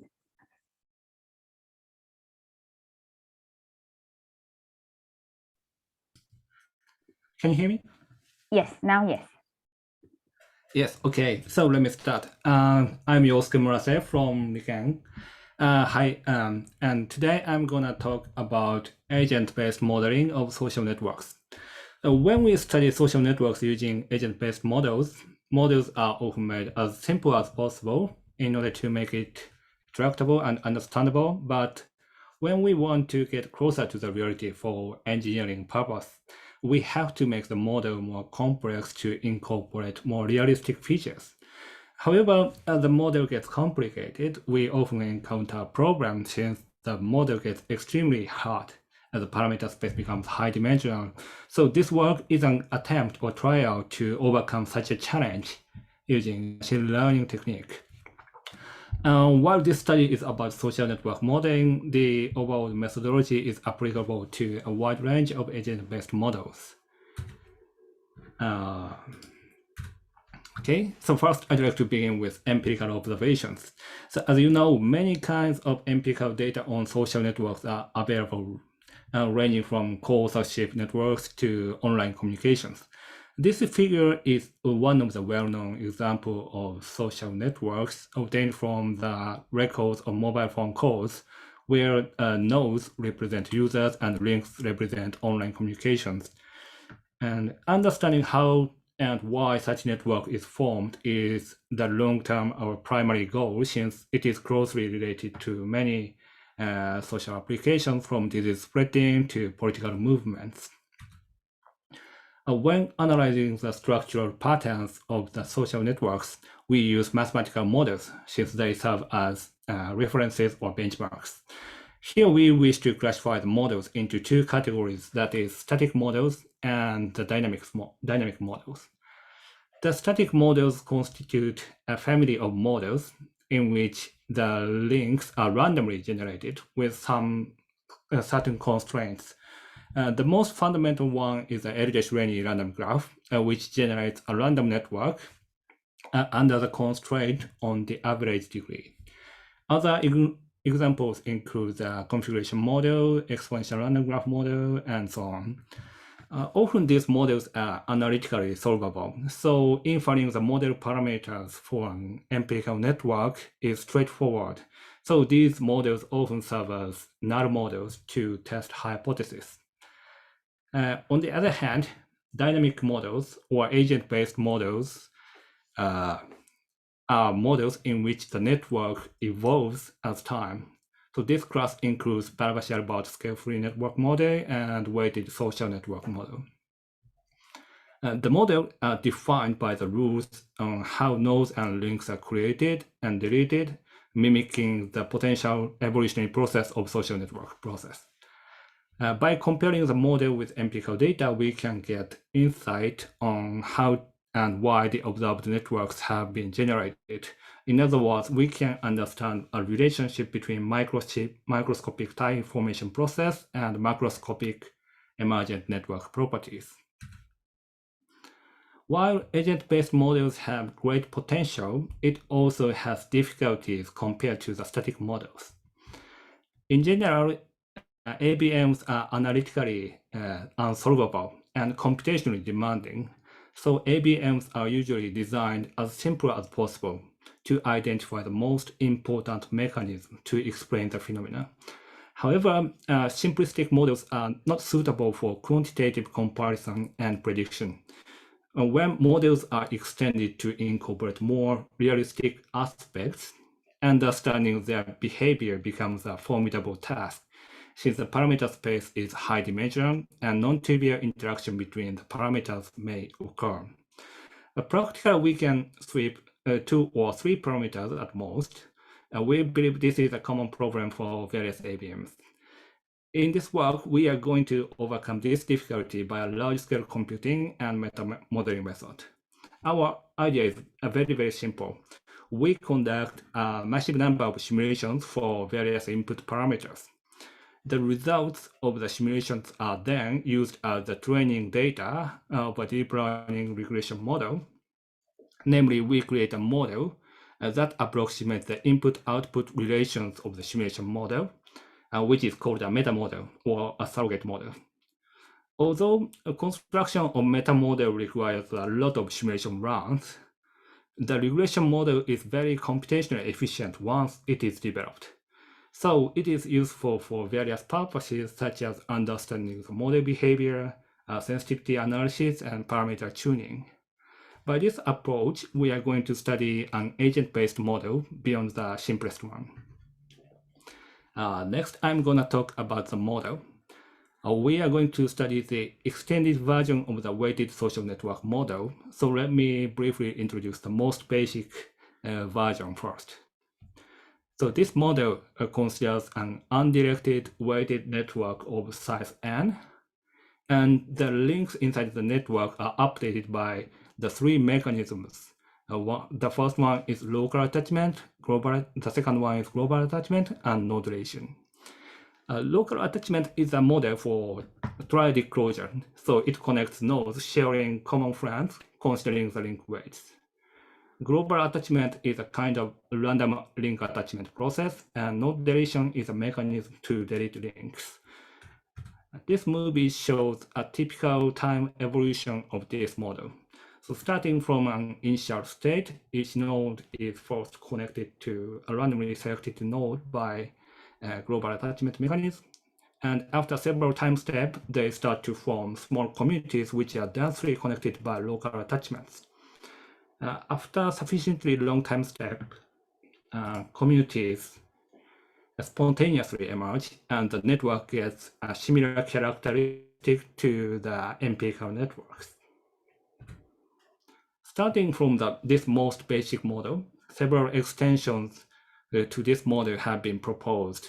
For instance, this is an extension to temporal network, multi-area network, and this is a study on the how the termination of the links affects the emergent networks.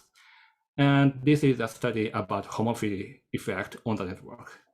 So although I don't go into the details, each of which shows some non-trivial and unexpected consequences. While these extensions were studied independently, these are not exclusive and work simultaneously in reality. Thus, we studied generalized weighted social network model that incorporates these extensions in order to get closer to the reality. So this is a pseudo code of the generalized model. I don't go into the details again, but here we have global attachment, local attachment, and link relation, and so on.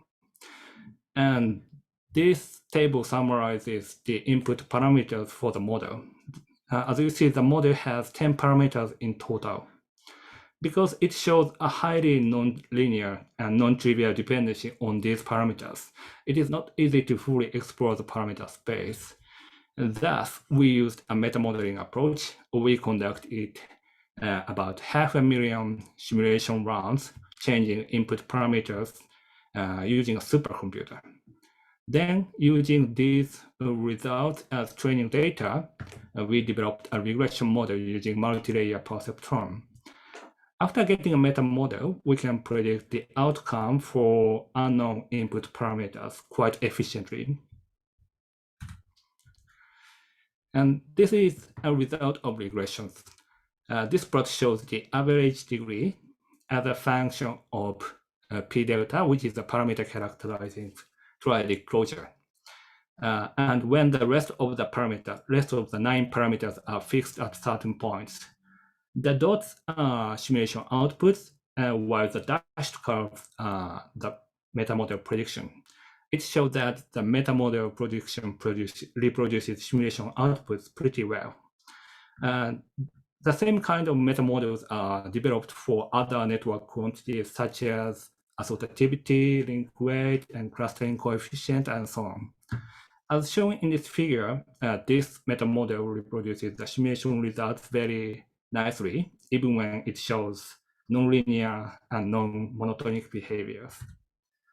And using meta models, one can interactively explore the parameter space to get an idea how the model behaves. And please note that it takes about 10 to 20 minutes to get a single point using simulations. However, after we obtained a meta model, such an interactive plot is possible. The meta model is also useful for sensitivity analysis. Sensitivity analysis is a method to evaluate which input parameters have significant impact on the output of and which are not important. So for instance, this plot shows which of the parameters are important.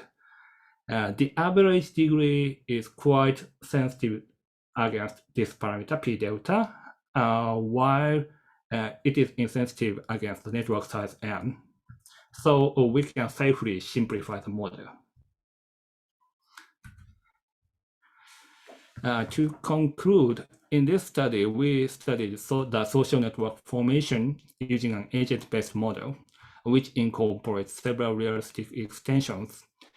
And unlike the traditional approach, we studied a fairly complex model incorporating several realistic features first, and using large-scale computation and meta-modeling. We believe this model methodology is useful for an even more realistic model and wide range of ABMs.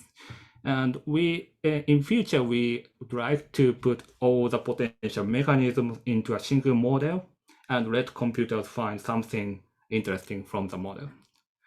So thank you for your attention. Thanks so much, Yosuke, for the talks. Very interesting. So we will continue to go to the next talk, and anyone with questions, put it in the chat, and then we'll do questions later. So the next talk is toward realization of highly survivable engineering systems, a simple mathematical model of social interactions among vampire bats by Takeshi. So I think Takeshi doesn't have very good internet connection, so I'll share his talk. So let me share my screen. Yeah. Yes, thank you. So I'm sorry, that's internet connection is so stable. So could you share the pre-recorded video? Yeah, sure.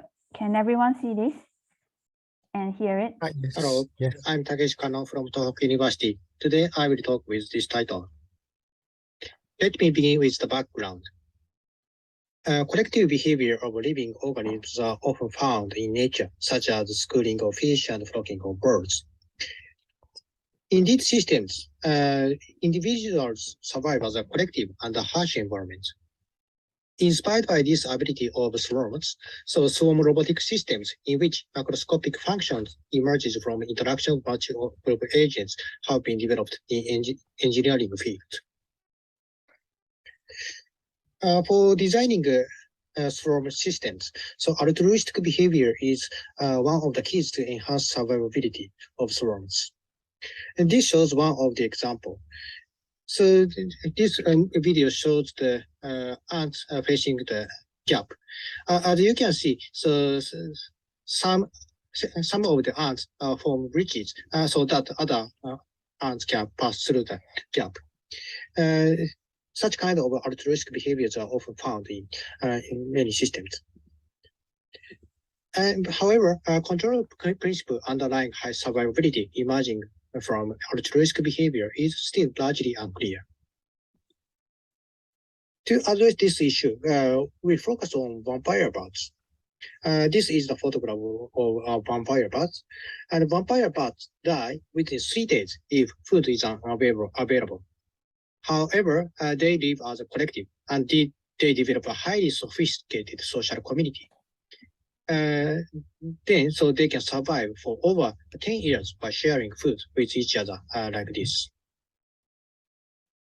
An interesting point of vampire bats is that friendship network is formed through grooming, and this friendship is not limited to blood relatives. And food is shared among the friends. So our purpose is to extract the essential mechanism for the emergence of such social behavior of vampire bats. And then, so if we understand it, so it may be used for designing engineering systems such as swarm robots that can share batteries. So we proposed a simple mathematical model. So we proposed a network model consisting of nodes and edges. An individual is regarded as a node, and the sativity level of node I is denoted by xi. And friendship level is denoted by wij, and so wij means to what extent I prefers j. So each node can intake food from the environment, and node I diminishes when xi becomes 0. Then, so xi and wij are updated through food intake, food sharing, and grooming. And this equation shows the time evolution of the sativity level, xi. The first two terms denote the metabolism. And SIT denotes the food intake from the environment. And the final term denotes the food sharing. And here, so Fij is positive when I is a recipient, and Fij is negative when it is a donor. And food sharing term, Fij is given like this. When the difference between the sativity level of J and I are larger than the CS over Wji, I receives food from J. Here, because the Wji is here, so food sharing tends to occur as social relationship is tight. So food sharing occurs among the friends. And time evolution of the friendship, Wij is given like this. And this term denotes the decay of the friendship. And these two terms are important. So these terms denote the effect of food sharing. The second term means that I prefers J when I shares food with J shares food with I. Namely, so it means the gratitude to J. And the third term is the opposite. So I prefer J when I share food with J. And the final term, Gij, denotes the effect of grooming. And grooming behavior is described like this. And this equation means that when an individual has few friends, namely summation of Wik is small, it tends to make friends through grooming.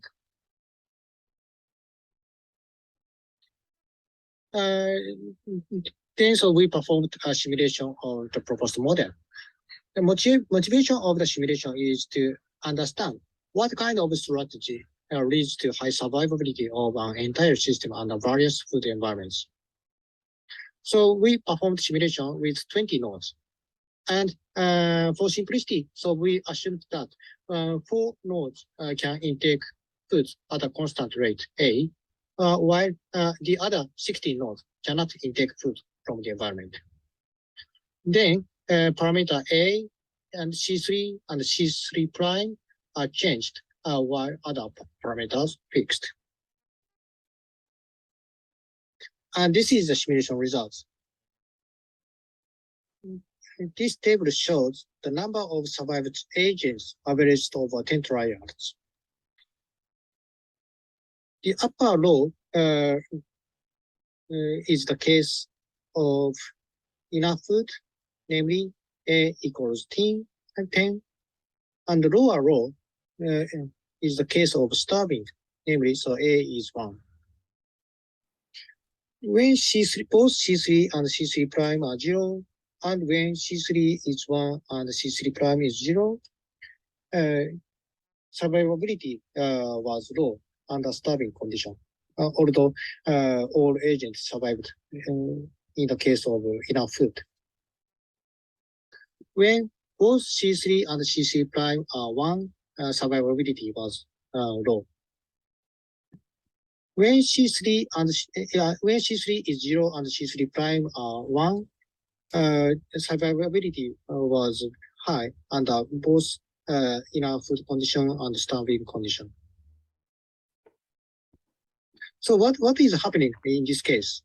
And I will show you the video of these parameter sets. In this video, orange nodes are the node that can intake food from the environment, and black nodes are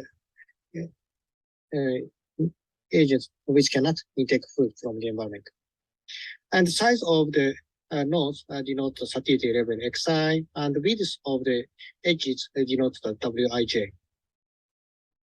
As you can see, friendship network is formed subsequently, and food share occurs like this. As a consequence, almost all agents survived. And this shows the case of with where A is 1.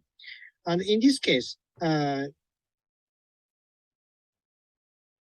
satiety level decreases, but finally, so food share occurs. And then, so finally, so 8 agents survived.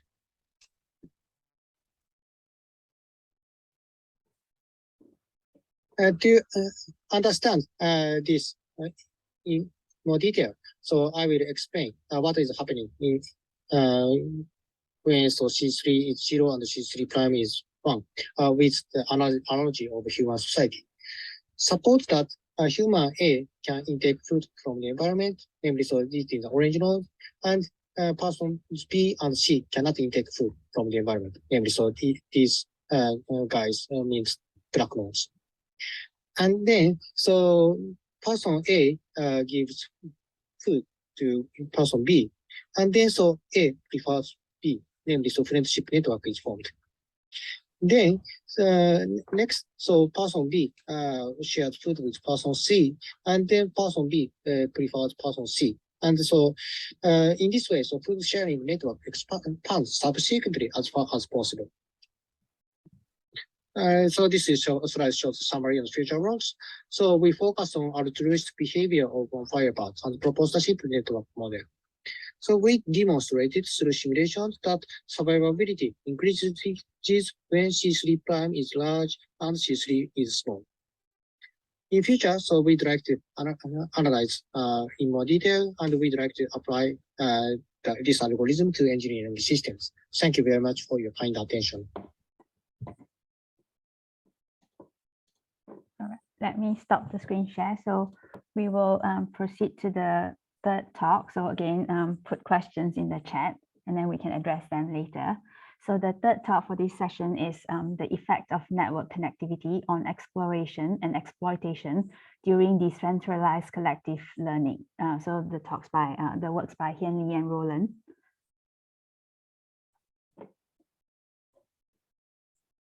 Hi. So hope you guys can see my screen. Yep, we can see you and hear you. All good. Yep. Okay, that's good. Okay, so yeah, my name is Ling. So today I'll be presenting my work on decentralized collective learning. And so a bit more specifically, we're looking at the effect of network connectivity on a multi-agent system's level of exploration, exploitation, while they're trying to perform a decentralized learning task. So this work that we're doing, it's based off the work done by Michael Croscombe and Jonathan Lowry. I think Michael's in the audience somewhere. And so what we are trying to do in this task is we have an environment like what we have on the right. And this environment is made out of 2 types of tiles. So in this case, blue and red. And we are trying to get a multi-agent system to try and figure out what the environment looks like. So trying to locate which tiles are red, which tiles are blue. And we're trying to minimize the error between the consensus you obtain by the multi-agent system and the ground truth. And so in order to make things a bit harder for our system, we are operating within a noisy environment. So that means when an agent goes to query one of these cells, there's a probability in which it gets the wrong information from the environment. And also we are operating in an environment in which there's a very low information yield rate. So what this means is when an agent goes to find out what color a cell is, more often than not, it will not be able to get any information from the environment. And the reason why we're operating in a noisy environment and an environment with a low information yield rate is because if you make a task too simple, you essentially don't really need a multi-agent system. You might as well just use one agent going around to all of the cells and looking by itself and trying to figure out what each cell is. And so the reason why, since we're operating in this really challenging environment, the agents, they're going to need to have to communicate with each other, and they're going to need to have to learn together. So in order to do that, we connect the agents using a static k nearest neighbor network. So what this means is each agent is connected to k other agents within the network. And once we set the network up during the initialization process, they do not change. And during each iteration or each time step of each experiment, we randomly pick one pair of neighbors to carry out a data fusion process. And this data fusion process is described in more detail by this paper down here by Michael and Jonathan Lowry. And basically the rule set the fusion process takes in beliefs from two agents. So it sees what the two agents believe what the environment looks like, and it merges these two belief sets into one common belief set, which is shared by both agents after the data fusion process. And the data fusion rules, they are summarized in the table, which you see on the right. So the reason why we did this, these sets of experiments was because when I was looking at the work done by Michael, some of the results looked quite familiar, and I wanted to explain why we were seeing some of the results. So the results that we see here, it shows that contrary to popular belief, you actually don't want to maximize the level of connectivity of your swarm in order to maximize your swarm performance. So we see here, there's actually an optimal level of connectivity at which the average error is minimized, the average error between the group consensus and the ground truth. And this is observed over different noise levels and different levels of evidence rates. And this is actually very similar to what we see in some of the results that we've got in our research group. So on the left, we have a target tracking task where we are trying to track targets which move faster than the agents. And again, we see that there is an optimal level of connectivity at which you maximize the tracking performance of the swarm. And on the right, we see a leader-follower problem. And again, there is an optimal level of connectivity at which you maximize the frequency response of the multi-agent system. And this level of optimal level of connectivity is based on how fast your leader is moving. So the reason why we are actually seeing this optimal level of connectivity appearing in our decentralized learning task is mainly because of the exploration-exploitation dilemma. So exploration in this case would be the agents trying to go around, trying to see what the environment looks like, but essentially by themselves or together with their closest, with whatever few neighbors that they have. And exploitation would be the system trying to converge on what they believe, on what the system believes is what the environment correctly looks like. And now the problem with these two activities is that these two activities tend to be mutually exclusive. So it's very hard for you to have high exploration and high exploitation at the same time. So when you have a system with high exploration, the system tends to gather a lot of information, but the system is unable to come to a consensus. And basically it's very hard for the system to converge on, and they're unable to really make use of the information that they have gathered. On contrast, when you have high exploitation, the system is able to converge on a consensus extremely quickly. But because they haven't really explored the environment, they don't really know what the environment looks like, this consensus generally is inaccurate. So we see this, so we can see this when we quantify the level of exploration, exploitation going on in the system. And we quantify this by calculating the number of unique belief sets within the multi-agent system. So when the system is showing a high number of unique belief sets, there are a lot of opinions going around in the system. We're saying that we can say that the SORM is trying to explore the area a lot. In contrast, if there are very small number of unique belief sets, we can say that the system is trying to converge, is trying to exploit the information that it has. And so we are able to influence this exploration exploitation balance by changing K, by changing the system's level of connectivity. So by increasing K, you push the system to carry out more exploitation. By reducing K, you push the system in favor of exploration. And what we find out, and what we see in these graphs here, is that the best performing systems, they actually perform exploration for as long as possible. And they carry out exploration and until just before the experiments time out. So as you can see in the first case, it times out somewhere just before 10,000 iterations, and again in the graph at the bottom. And so the reason for this is because there are two cases for suboptimal performance. So the first is because of early convergence. So this is caused by basically the SORM over exploiting whatever information it has, exploiting what little information it has, even though this information is wrong. So they converge extremely quickly on essentially what is the wrong consensus.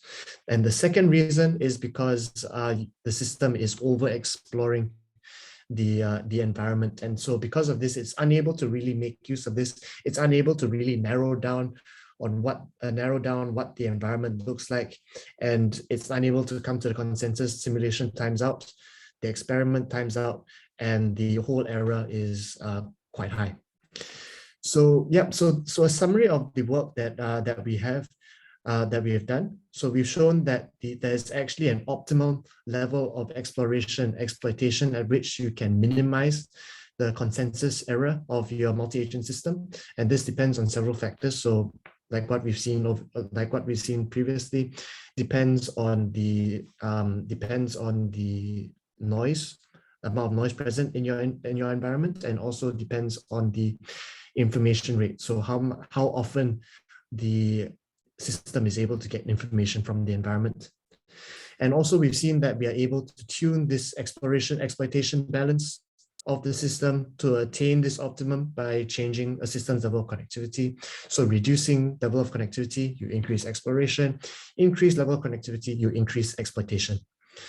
And so essentially, in order to maximize the performance of your SORM, you want your system to explore the environment for as long as possible, giving it as much time as the system needs to see what the environment looks like in general before letting it narrow down to a consensus.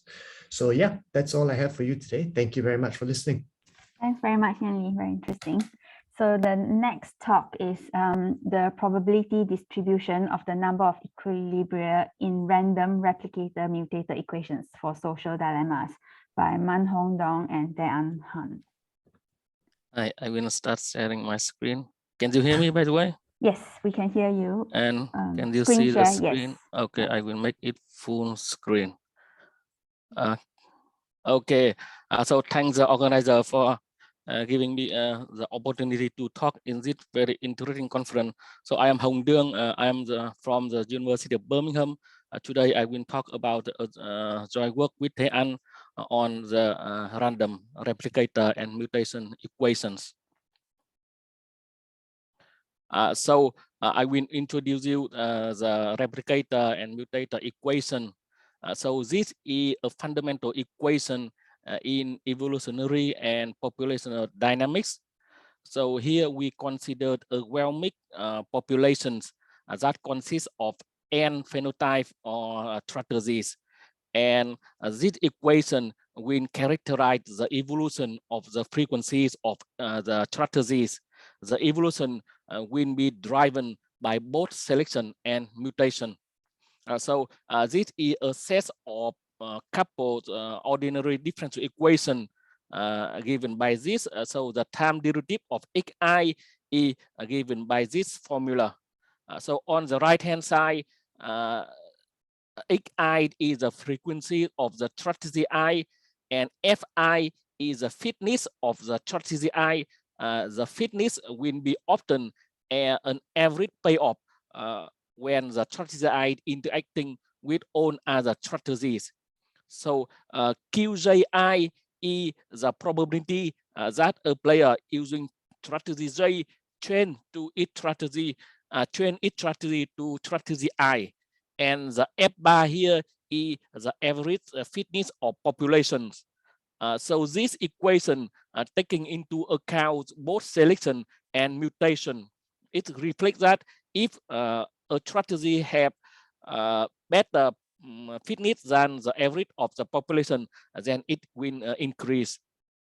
And the replicator equation is a special case when there is no mutation. That is the mutation matrix Q become the identity matrix. And this set of equation look very similar to the set of equation that we just seen in the talk by Taseki. I hope there will be some collection.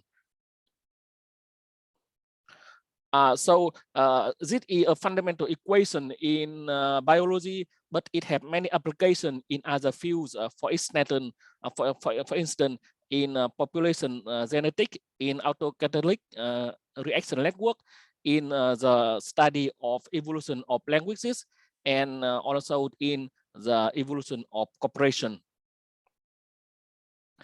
So here's in this work, we will focus on the replicator mutator equation for two strategy and two player and two strategy games. We call the strategy cooperator and defector C and D. So when simplified to this case, we obtain this equation. So where Q is a probability of changing from C to D. So the matrix Q is very similar to Taseki, or when he mentioned that I prefer to make friends with J or something like that. And we are particularly interested in random games where the payoff entries are random variable. And we consider the equilibrium of the dynamic. That is the equation that make the right hand side equal to 0. Okay, so we are interested in analyzing the equilibrium points.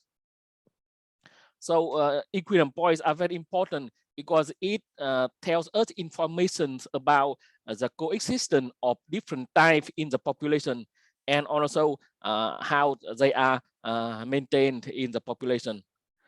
Because we are interested in random games, we have a question: what is the statistic of equilibrium in the games, and what is the effect of the mutations? So in this work, we focus on, I mentioned, two player and two strategy game, and in this case, this is a formula to compute the fitness of strategy C and D. So remember that X is the frequency of C, and then 1 minus X is the frequency of D, right? So this is the payoff matrix. It is idea from game. For instance, when C interact with C, they will obtain a payoff 1. And when C interact with D, they obtain a pair of S. On the other hand, when D interact with C, they will obtain a pair of T. And when 2D meet each other, they will obtain a pair of 0. So this is a simplified version. As you can see, we normalize the diagonal term to be 1 and 0 here. But in general, as you can consider the general values. So you can see here that the payoff in the games it transformed to the fitness in biology. And for this situation, this is the equation for determining the equilibrium for the social dynamic games. So there are 4 very interesting situations for interesting games depending on the ordering of T and S. So the prisoner dynamo, the slow drift game, the stuck hand game, and the harmony games. So there are 4 popular social dynamos. So here we show you the effect of a mutation. Yeah. So on the top row, you see this is the influence of mutation rate for 2 player and 2 strategy game. On the left column, as you see, this mutation rate equal to 0. That means there's no mutation. And you see that when we increase the mutation rate, the probability of obtaining 1, 2, or 3 equilibria significantly change. And also it depends on the games. And here in the bottom row, we also try to do some simulation when we have more players. So here you can see it also how the probability of having K equilibria change in chain according to Q. So Q is the mutation rate.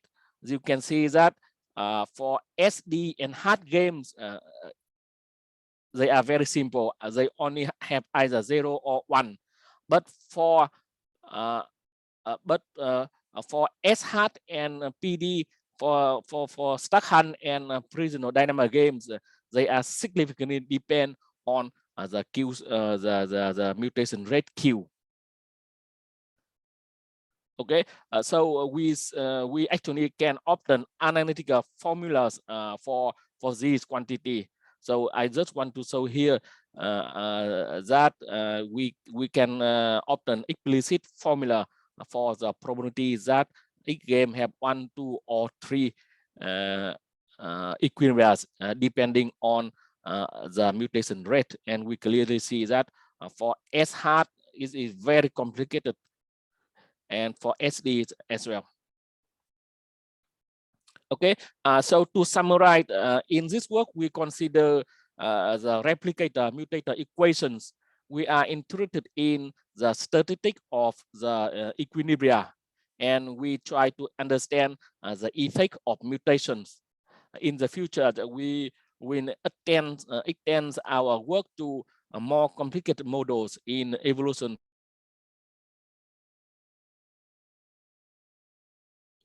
Two papers that the talks are based on. And with that, I would like to thank you for the attention.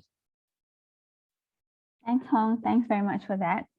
So the next paper up is by Georgina. So the title is Paving the Way Towards Minimal Effectivity in Collectivity Models.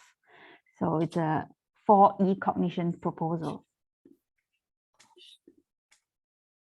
Okay. Hello. Hi, Georgina. Hi. Good to see you. Yes, it's nice to see you too. So this is my screen. Is it fine? Yeah, we can see it. Very good. Okay. Thank you. Okay. So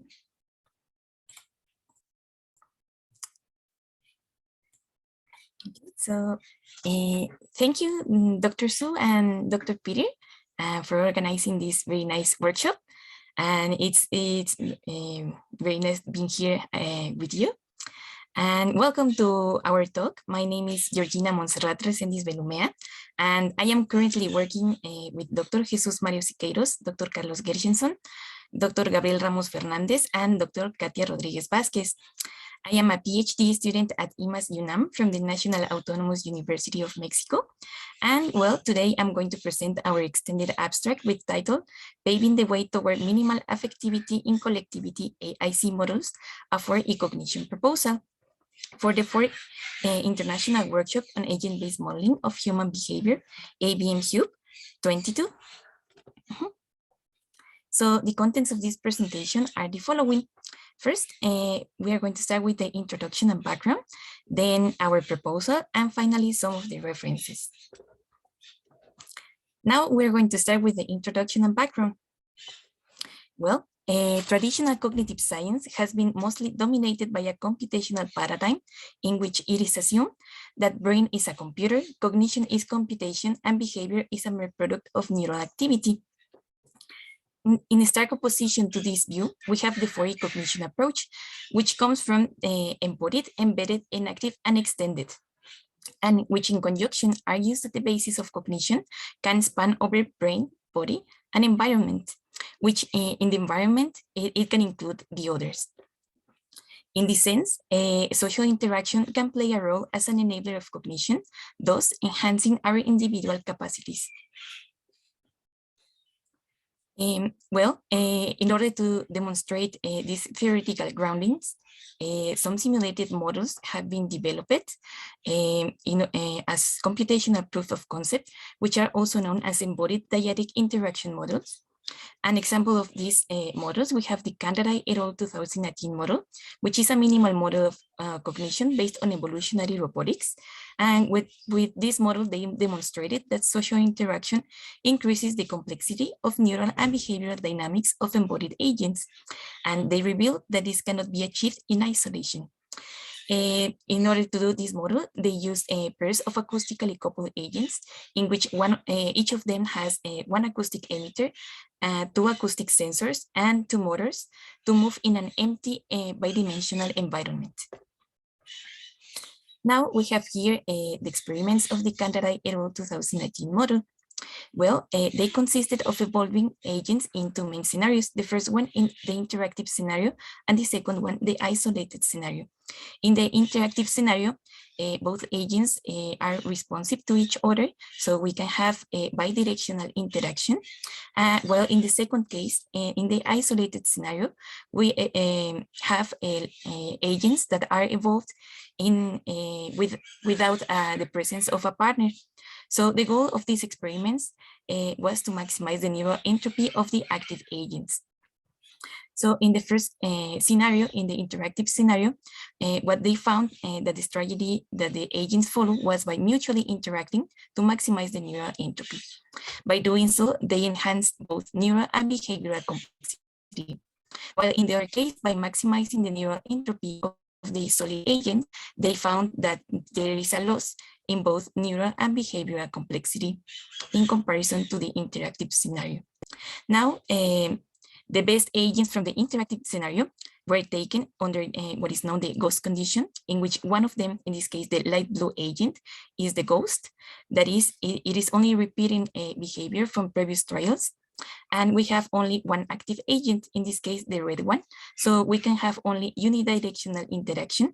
And by measuring the neural entropy of the active agent, the red one in this case, they found as well that there is a loss in both neural and behavioral complexity in comparison to the case of the interactive scenario with two active agents. Right? So another example of the embodied dyadic interaction models is this one with shrunken social brains, a minimal model of the role of social interaction in neural complexity. And well, in this model, we demonstrated that smaller brain agents evolve in social conditions. In this case, we mean smaller brain agents by two neuron model can achieve comparable levels of neural complexity as bigger brain agents evolve in solitary conditions, where bigger brain agents we refer to three neuron model. Here we have the neural architecture of both models, in which we can see that the only difference is that we have three neurons or three neurons correspondingly. And an example of the results, here we have in terms of the agent behavior, we can see that for the 3-neuron model, that is the bigger brain agent model, we have the best agent evolved in individual evolution, that is a solitary agent. We can see that we obtain only a very simple behavior, only doing simple circles, while in the other case, with the smaller brain agents, that is the 2-neuron model, for the best pair of agents evolved in social evolution condition, we can see that we obtain this kind of coordinated loops between both agents. So it is more complex than in the solitary case. Right, now, what is our proposal? Well, our proposal then is to integrate to these models of social interaction. We are proposing to integrate the phenomenon of affectivity in its minimal way. So under a Fourier cognition perspective, we have that agent environment interaction and affectivity are constitutive to cognition. Now, in the field of social cognition from a Fourier cognition perspective, by working on the topic of social interaction using these embodied dyadic interaction models, we propose then to integrate affectivity using what we call minimal affectivity in collectivity AIC models in order to study the role of affectivity in social phenomena. Right, now, what is the importance for us of affectivity? Well, according to Giovanna Colombetti, who is part from the Fourier cognition community, the mind as embodied is intrinsically or constitutively affective. You cannot take affectivity away from it and still have a mind. And well, now, how do we understand affectivity? Well, at its core, affectivity implies that agents are sensitive to the precariousness of their different dimensions of embodiment, which contributes to the conservation of their own existence. And what do we mean by dimensions of embodiment? Well, here we have this image in which we mean to the organic, which means the metabolic dimension, the sensory motor, which is referred to the habitual dimension, and the intersubjective, which means the participatory sense-making dimension. And well, in our previous studies, we have been working mainly on the intersubjective and sensory motor by working on the topic of social interaction. And well, now we're proposing to integrate the organic dimension by means of this transition from acoustically coupled agents to light-powered agents with an internal battery, to light sensors, to motors, and a light emitter, in order to simulate a minimal form of metabolism, which is inspired in the work of Di Paolo 2010. And then we're going to do some evolutionary experiments as the ones that we did with acoustically coupled agents in both social evolution and individual evolution, and then compare the results in terms of neural complexity with the results that we previously obtained in other studies, and see which are the differences in both neural and behavioral complexity. And well, this work is on its first stages, so we will keep you updated on our future results. And these are some of the references on embodied dyadic interaction models. And I presented some of them in ABMHuB' in 2020. So we have some work in this workshop before, and we have some other works published in some other journals and some other conferences. And well, this is my email in case you would like to contact us. And that's all.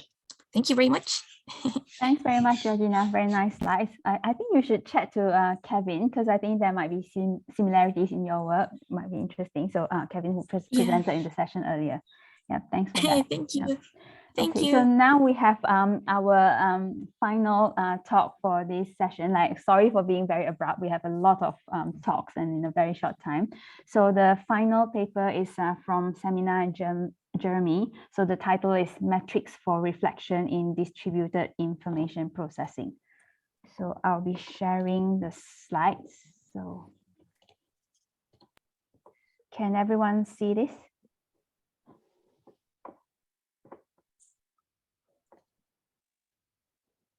I'll take that silence as consent, Ling, so I'll assume yes. So the first thing I want to say is, unfortunately, this presentation was supposed to be given by Samina, but Samina came back from Vietnam with some horrible illness and is currently in hospital. So you get me instead to present this, but I'm sure everybody here wishes Samina all the best with her recovery. If we could have the next slide, please, Suleiman. So the basic context in which we're setting this problem is very similar to the one that Louisa outlined in the first session, which is essentially that we're trying to do distributed information processing. So we have a collection of components who are taking signals from the environment. They are connected by some form of social network, and some question is asked for of them, and somehow they have to aggregate their knowledge to produce some kind of answer. And the hope is that they produce the correct sort of answer.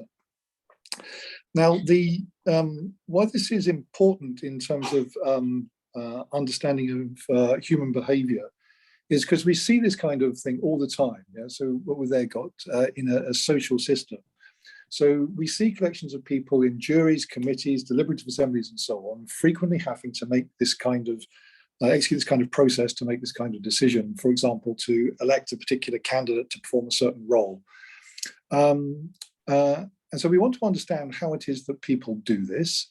And that's important because this is one way of building cyber-physical systems, but we think that's going to become increasingly important when we get to socio-technical systems, where we're actually trying to combine both human and computational intelligences to arrive at these kinds of decisions. Okay, so the key issue here for us is what's going on in social systems, and one of these features is that it's influence. Okay, so the wisdom of crowds is actually just a popularization of the Condorcet jury theorem, as specified by the Marquis de Condorcet back in the 18th century, which did say that the more jurors that you add to a jury, the more likely it is that you'll get the result. The more that you add, it will approach one. But this makes two assumptions. Firstly, that you've got a better than 1/2 chance of each juror getting the right decision. And secondly, it assumes that they're completely independent. And that isn't always the case. So the critical issue here is what's the nature of social influence going on inside that social network. So if we could have the next slide, please. So this is the work that we reported first back in ABMHuB in 2020, and it's going to, I'm very happy to say, appear in the special issue. When we looked at the issue of influence as it appears in human behavior, there's a psychological theory called the regulatory theory of social influence. And that has two main features to it. First, it says is that actually social influence is bidirectional. Not only do sources seek targets to influence, but actually targets actually seek sources by whom to be influenced.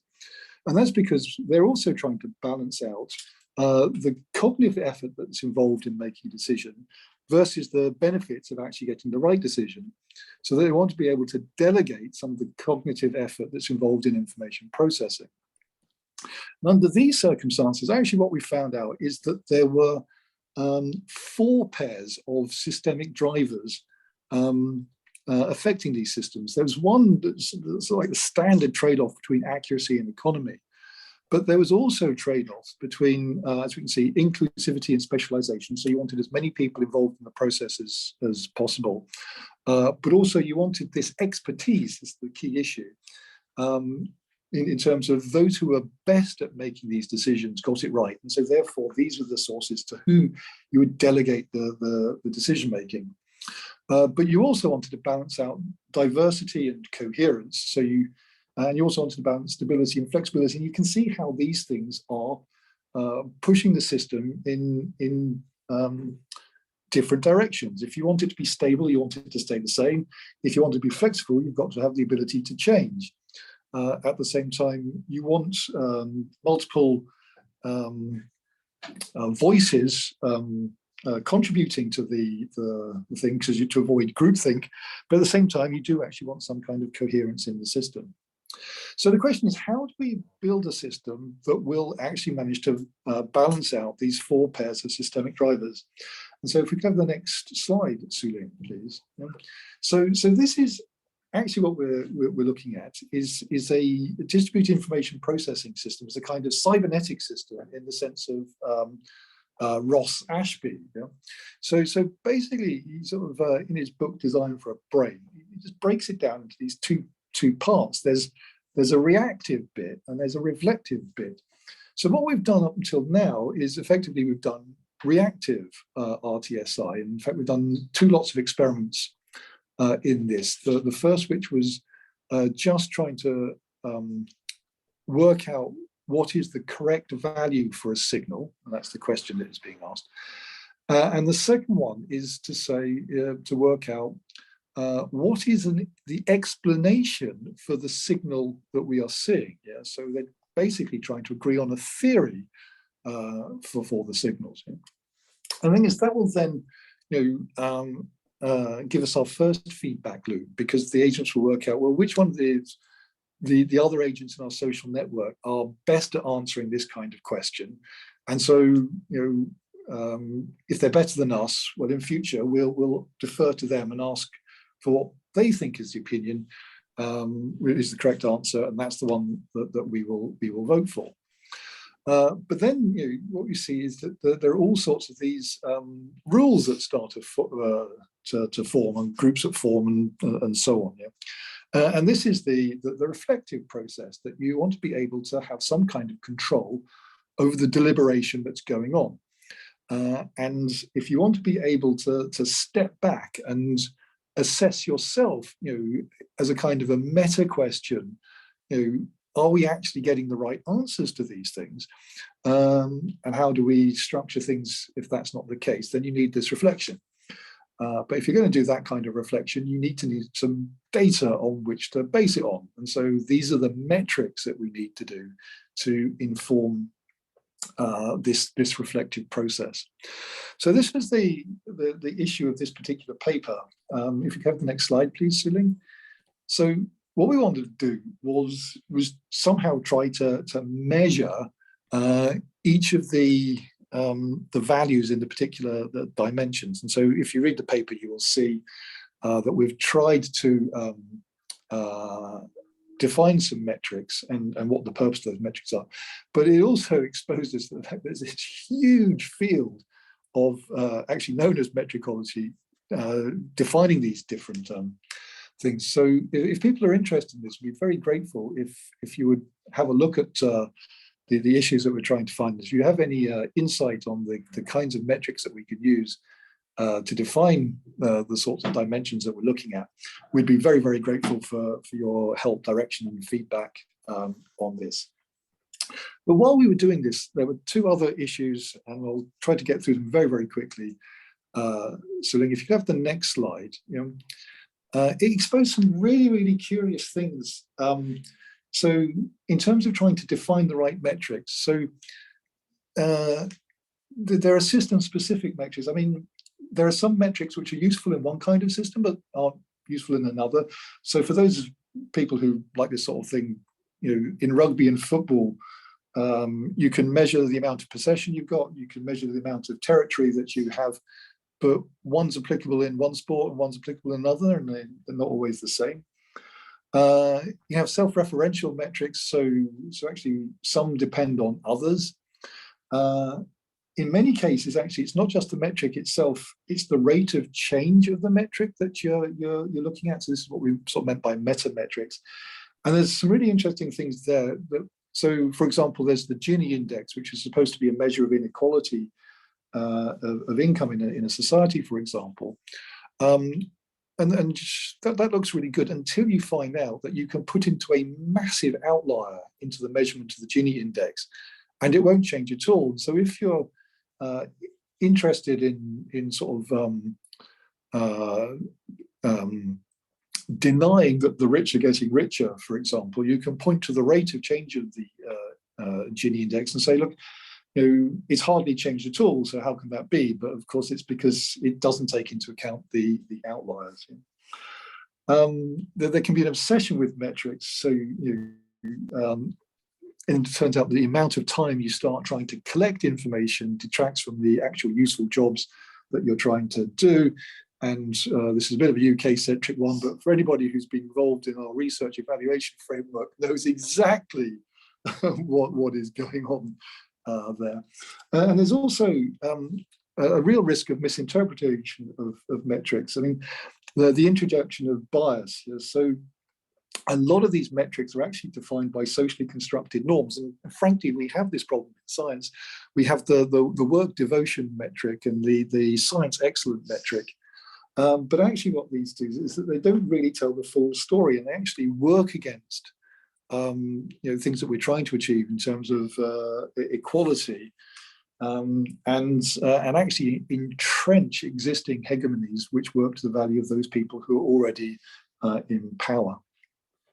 If we go to the next slide, Ling, if you could, if I'm allowed just to quickly finish this off, I mean, there's also some really bad problems of getting it wrong. So there's the tyranny of metrics, where metrics actually affect performance. So if you know you're being measured, you'll change the way that you behave. So we see examples of this in footballers who won't make risky passes, but more seriously in surgeons who won't perform risky operations because that might affect their evaluation. There's Goodhart's law, which is which states that if you start using a metric as a target, it ceases to carry any meaning.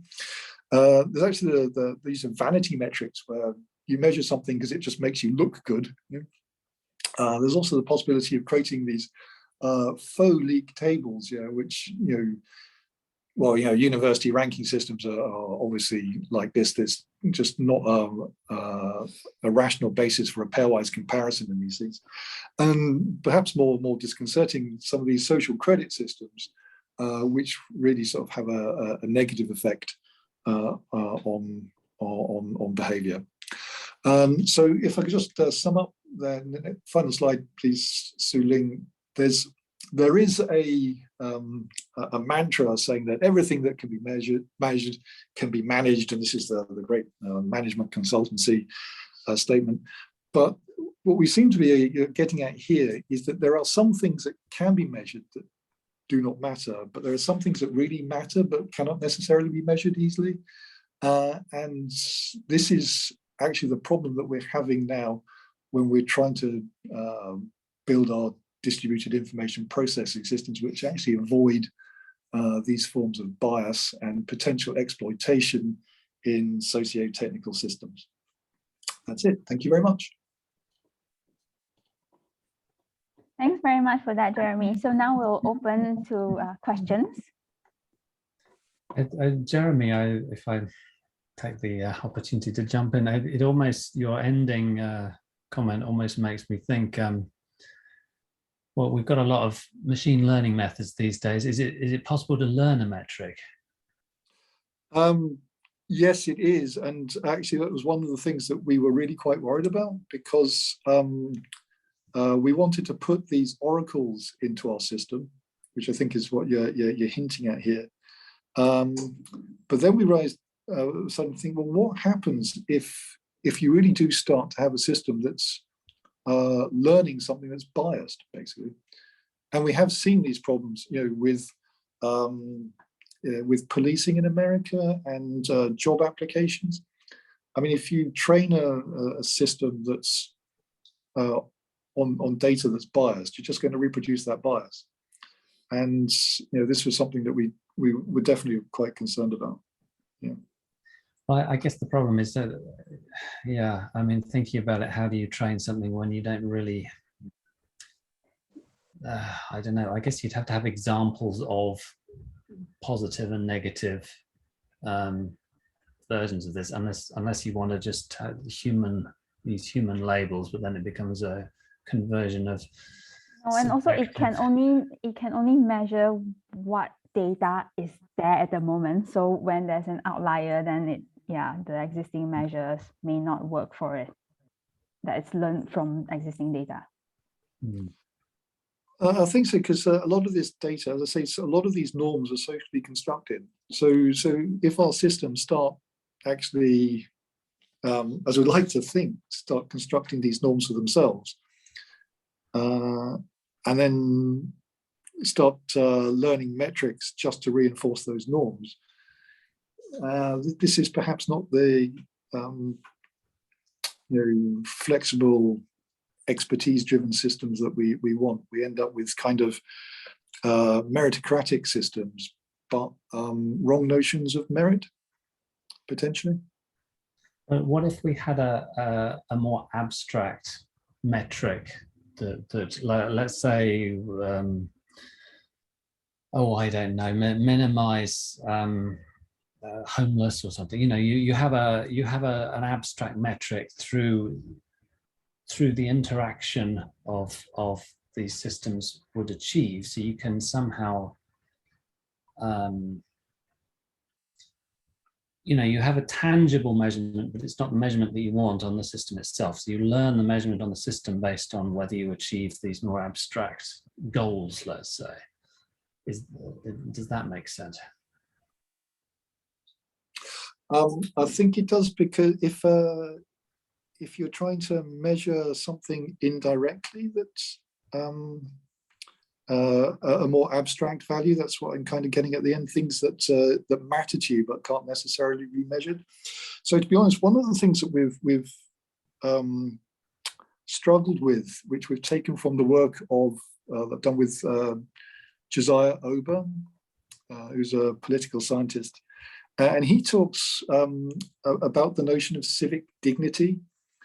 So he says that dignity, for example, is encouraged in a system where people feel themselves to be worthy participants of the system, and it's undermined if people are tricked into making decisions that they would not otherwise have been made if they'd been fully appraised of all the facts. Of course, I'm thinking of a certain referendum. Which one? I mean, goodness. But here's the point.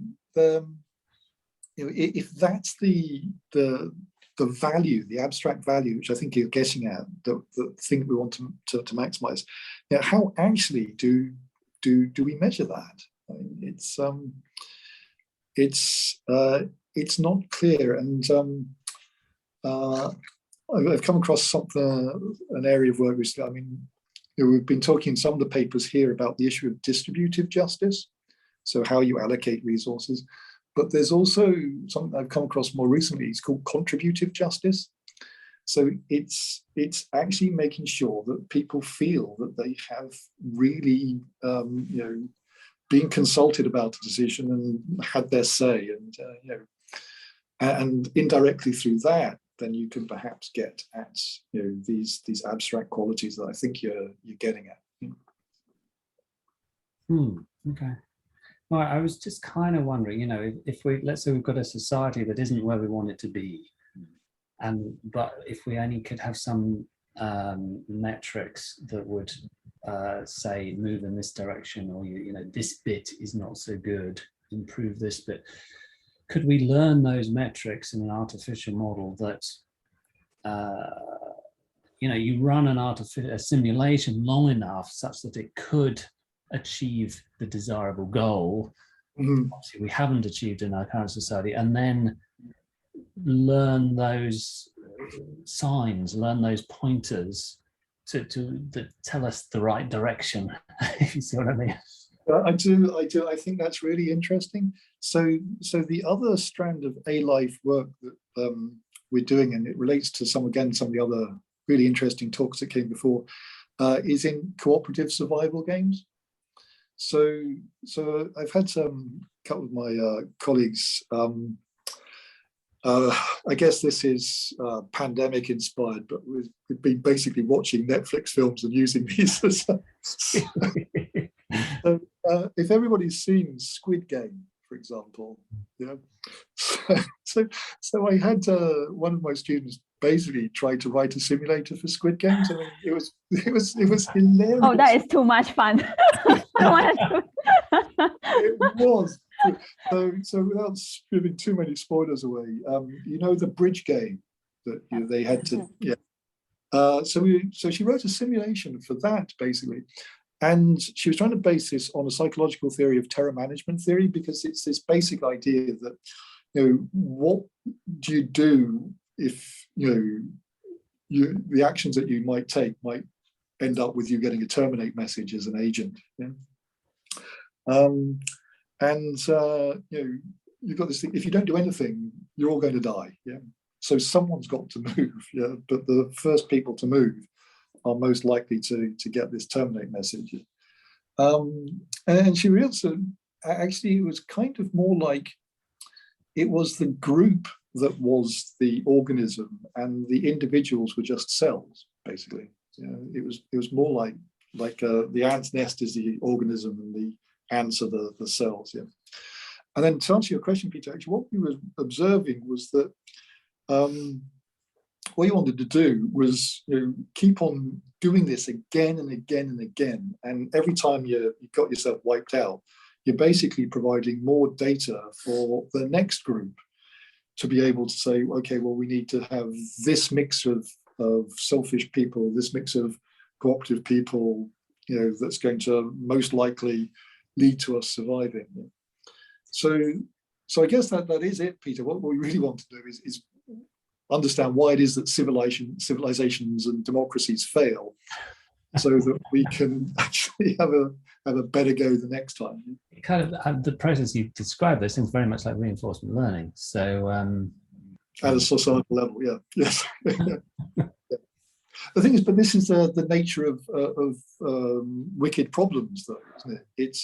And actually that's kind of also something else that I took away from Ashby's book. You know, it's not just reward. You do some of this experimentation just to get data. So you are kind of learning on the fly, basically. And this is one of the really interesting things about some of the simulation work that I was doing with Josiah Ober, who's a world-leading expert on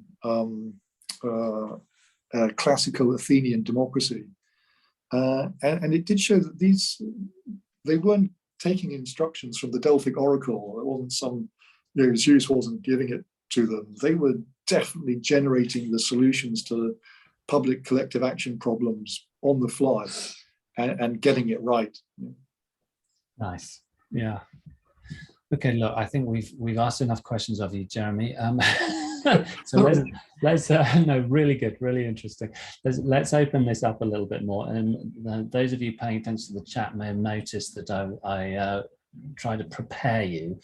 So I'm going to revisit those of the authors who are able to stay with us, because I know for some people it's actually pretty late at night now. So Alyssa, are you still with us? I am, yes. Oh, brilliant. Okay, so you're my first victim here. So excellent. Let's try and connect what you did with other work. What did you see in some other papers here that kind of relates to yours, or sort of made your brain tick over in a different way? I mean, so many, like something from every talk, to be sure. So I guess I'll pick one. One thing that I thought was interesting that I wanted to look at was 2 talks ago, paving the way towards minimal effectivity in collectivity, AIC models. I really love the result that when you have like a collective behavior, you don't need such a large neural model for that. You can go from 3 neurons to 2 neurons. And I thought that was super interesting. And I'm kind of wondering, like, for Reddit, when people are placing pixels, if there's already like some form of image there, I'm trying to wonder, like, how can I relate that result of these agents from that one talk to like thinking about how people are offloading their computation to what's already there, and like, can we quantify that in some sort of way by thinking about different rule sets and things like that? So yeah, I'm just thinking about, like, is there a way to quantify how people are offloading computation explicitly in Reddit? So yeah. Interesting. Well, Georgina's still with us. And Georgina, I don't know if you want to respond to this idea. Oh, yes. Hey, thank you. So thank you, Lisa. And well, I think that, yeah, maybe what could be possible, your idea. Maybe you can use, you know, maybe this kind of these kind of agents, and you can like, maybe you can use like the images that you were showing to us, but maybe that these kind of agents can select some kind of the pixels or something like that, but as if the agents were like the, for example, the humans instead of the real humans, so they can like bring the results by doing some kind of evolution. And yeah, maybe you can try by yeah, you know, like replacing what is done by a human, just replacing it with a kind of these agents. Yeah, good idea. That's awesome. Thank you. Thanks, Georgina. They will randomly pick people now. So Takeshi, so your turn. So can you think about which talks that you can, you know, that inspired you to, you know, change something or do something new about your work, and if it's related? Yeah, so I was stimulated by the last talk, and so in our model, so our model was very simplistic, and but real vampire bats are more human-like, and sometimes so they are selfish, and sometimes they are kind, and so they have some personality, and I think that's regulatory theory of social influence is relevant to my topic, and yeah, I think that's metrics for RTSI is very useful. I'm sorry that I did not catch up well, but so I will read the paper, and yeah, so I will consider how to implement it. Yeah. Well, there you go, Jeremy. This might be applied to vampire bats next.